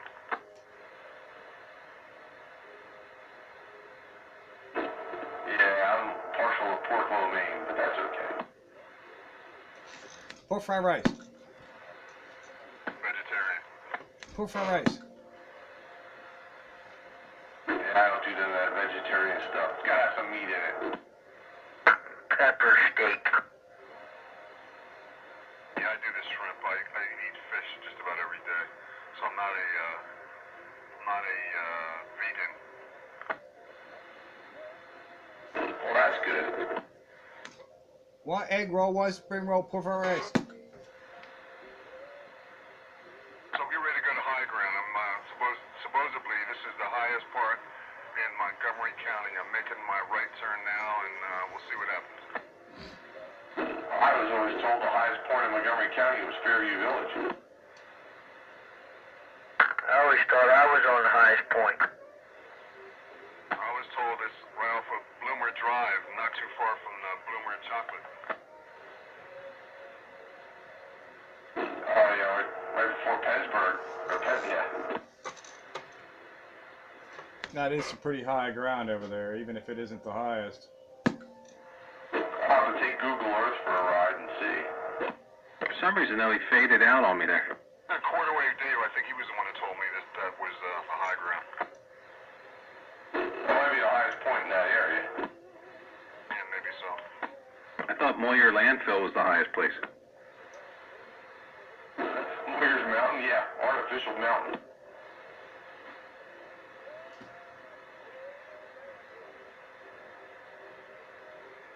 Did they really build houses on that, or is that just a rumor? No, they did. There's a neighborhood up there now. Boy, you guys are booming on my radio now. Oh, man, you're in the mud now. You were better off before. I just went down into a little gully. I'm getting ready to go back to higher ground. You're just wavering the signal around to me. So he was about a 7.5 to an 8. Now he's down a 5. That's interesting. So now you're back to a 7.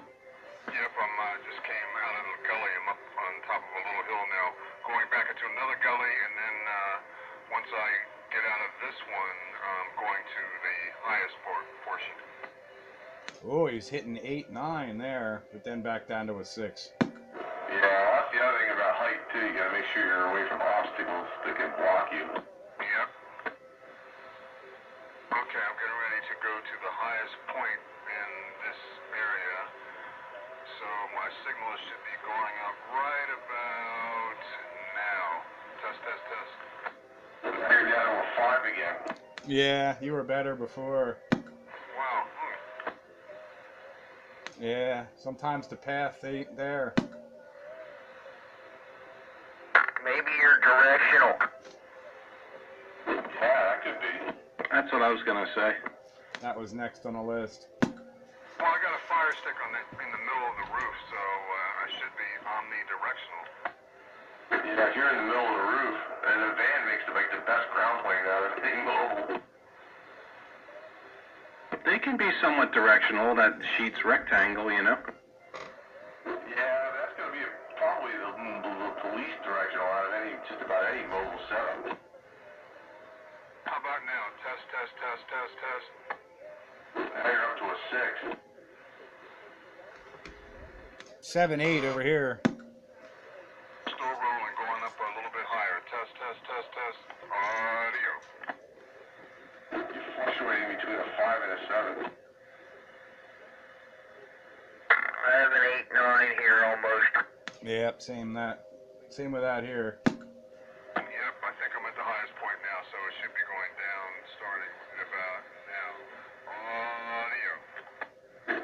You almost hit an 8.5 there for a second. Yeah, that was at the crest. Yeah, you're like dipping in between the spots, because I see your signal go up, and then it goes down, and it goes up, it goes down. Yeah, this road goes up and down, up and down, up and down.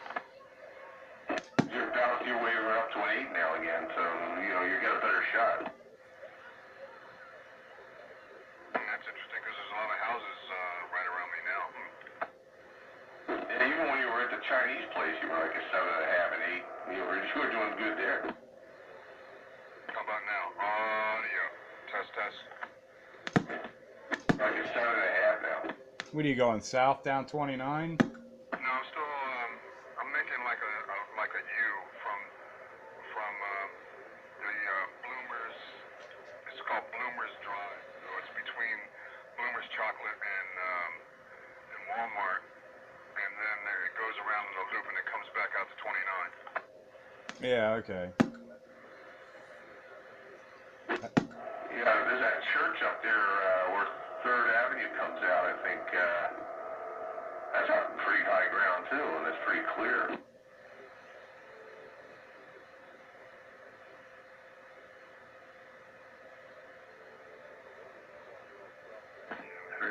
Checking in. My signal should be dropping.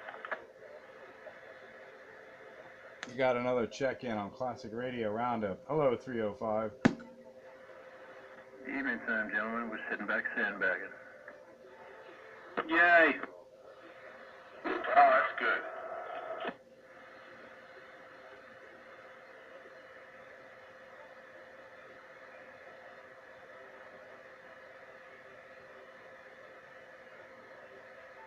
How am I looking now? Now you're in the mud. Yep.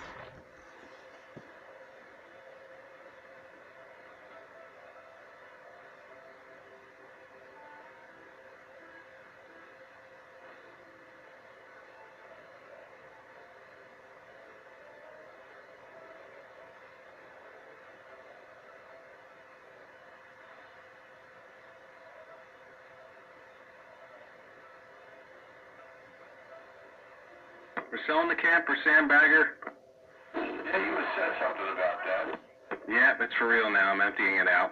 Sad to find those old coloring books and stuff. So what are you asking for? I think I'm going to ask 12. That sounds swell. What year is it? It's an 05, but it's a premiere edition. It's like got all the bells and whistles. Yeah, that's probably a reasonable price. Surround sound, flat screen, big slide out, all that stuff. Doesn't have the LED lighting package. It was before that. What's It says 6,800 or something, but I bet you it's every bit of 9K. 68's empty. Yeah, without the furniture in it, right? I think they weigh them without any tanks or anything like that, but I think it's whatever is equipped with it, whatever equipment's in it. It's heavy. It's old school, man. It's steel I-beams and wood construction back when they were still making them pretty decent, I guess. Yeah, mine is about just under 8,000 pounds. Is that steel frame or aluminum? It's a steel chassis, steel axles, and I think it's wood construction though. Yeah, heavy. Mine feels like it's 9K easy. Oh, mine's got that little sticker on here that says it's 7950 or something. Yeah, I think it maxes out at 9.5 or 9,800 or something is the max you can have it at with cargo. Yeah, it's up there, serious 3/4 ton or above would pull that. Yeah, 3/4 ton. I pull mine with my half ton, but I'm real careful with it. Maybe one of those Dodge 1500 Eco Diesels maybe would pull it.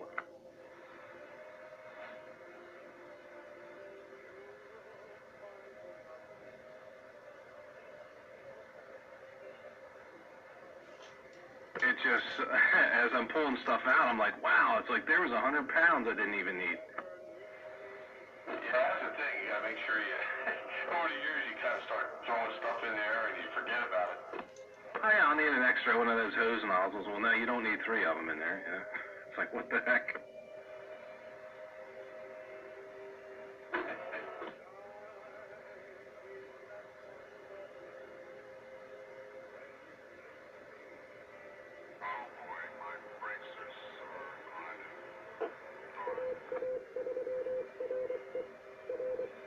What, you got the wear indicators on the brake pads?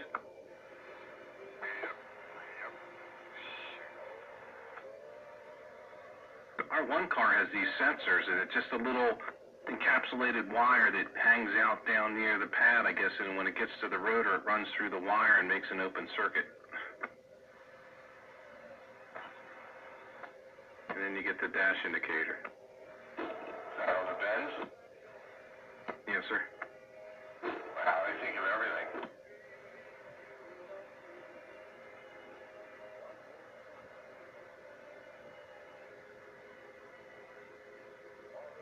So when you buy the pads, you get the new indicator. Oh, it's integral with the pad. No, I think it goes down through a hole in the pad or something. There's something going on there. I didn't look at it other than I saw them in there. I didn't even know. I took the wheel off. I was like, what the heck are them little tiny wires?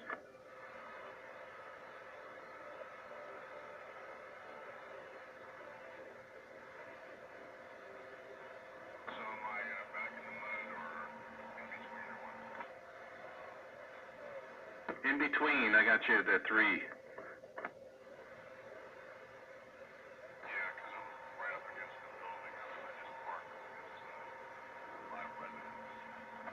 I got a 5.5.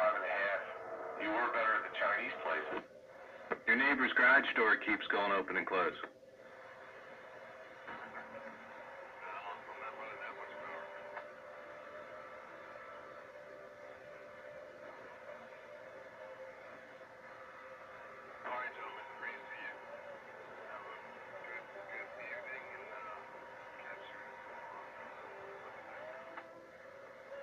All right, K1. K1, have a good night. Thanks for checking in to the Classic Radio Roundup. Radio Roundup, Radio Roundup, Radio Roundup.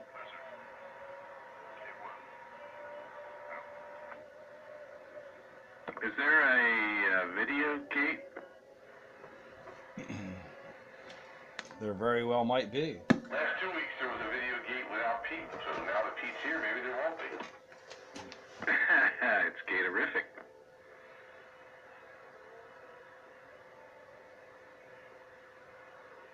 Who else checked in? Did I miss 44? Blockhead, did he check in? Night Train, anybody else? Well, I don't know. We never, very rarely ever hear blockhead, but no night train. 44 was in there at the very beginning, as per usual. You know, the usual locals here. Wrench and Tickle was in there a little while ago too, and Blue Max, and you know, the usual cast of characters. 433 down in Norristown was in there briefly, and 101 up in Allentown. And, I don't think my memory's gonna get them all.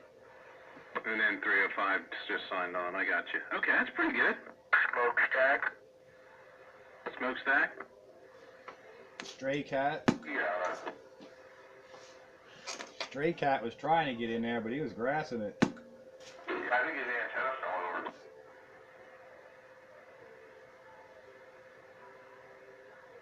Smokestack comes out of like Doylestown or something, but then I've heard him in a different part of the county. Oh, Brother Dog was out there too. Yeah, that's right. Yeah, he checked in. Oh wow, that's pretty rare. That's cool. And Blockhead was in there at the very beginning. Ah, see that? I slithered out of there before I got in there.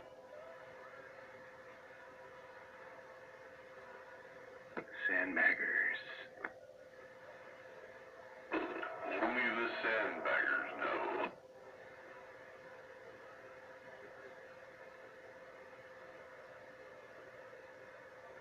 Creeping and crawling through the frequencies, listening to your every conversation. Listening. Writing. Don't try to get away from them. You can't. No matter where you go, no matter where you hide, the sandbaggers will be there listening.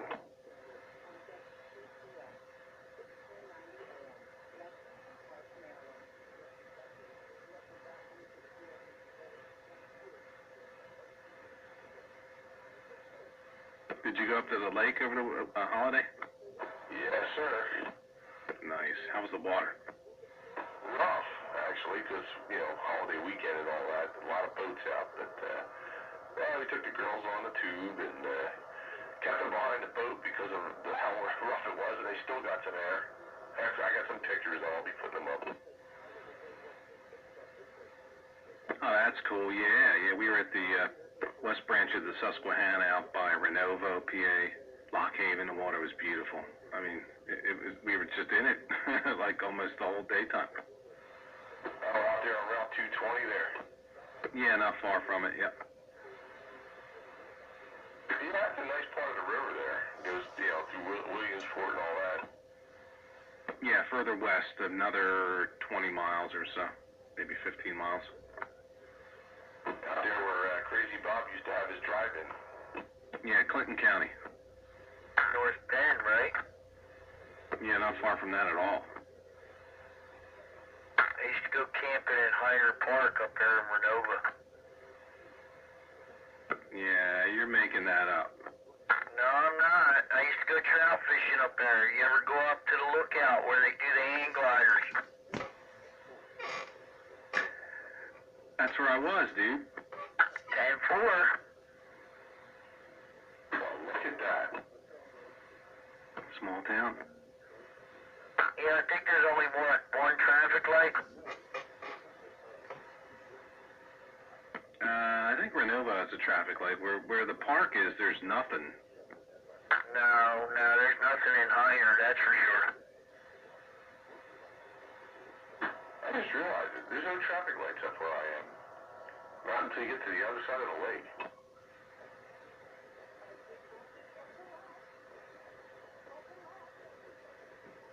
Used to go up to Young Woman's Creek up there. Yeah, I probably fished that before. I was big into trout fishing. And just go up through those little hollers, man, fish them little pools. Kettle Creek. Well, yeah, we go swimming over there. Something's wrong with the water over there. They don't let you have but more than one fish to eat or something. If all they would let me have is one, then I don't even want that. Used to catch native up there all the time. There There was a lot of smallmouth bass, man, because my kid was snorkeling, and he was checking them out big time. In fact, there were so many of them, they were kind of like he'd go near their nest and they'd come up and come up real close to them, checking them out. They still have that restaurant there. Does a hell of a Delmonico steak right there on the cliffside. Swimming with the fishes. Fishes in the sea, yes. No, well, there was a Carmela room. That was the bar. Sad to say that was gone because that was the peak of camping there when you could just go walk up to the bar. Sashay up to the bar. Yeah, well, this is literally right underneath the mountain there. It's right on a main road. I forget the name of what route that is. I think it's 120 or something. I don't know. Most of the good restaurants are over on the Pine Creek side, the Pine Creek Gorge. Yeah, it's been a while since I've been up there. Years. Yeah, plus I got a real nice rails to trails up there. We'll still come up there. We'll probably get a pop-up or something. You see anybody with a pop-up Jeep, let me know. Even just camping up there, you can go up and find a nice spot. Within the park and within Higher State Park. Yeah, I've camped there a bunch of times before my hunting buddies and stuff, and then we started going up there as a family.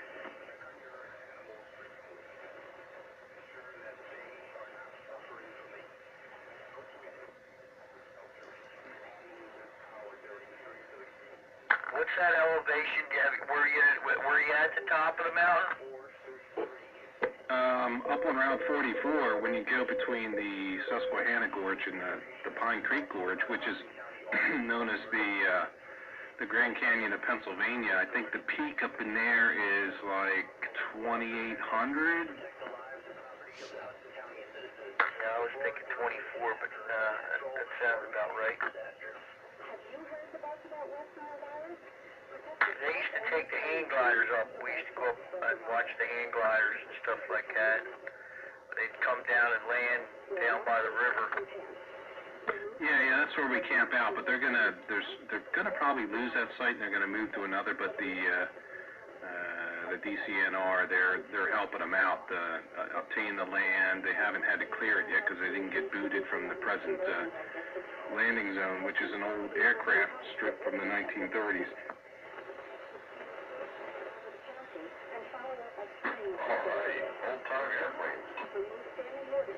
Well, watching the hang gliders come down is cool, and then you camp with them and they talk about pilot stuff. Yeah, man, grabbing a thermal, dude.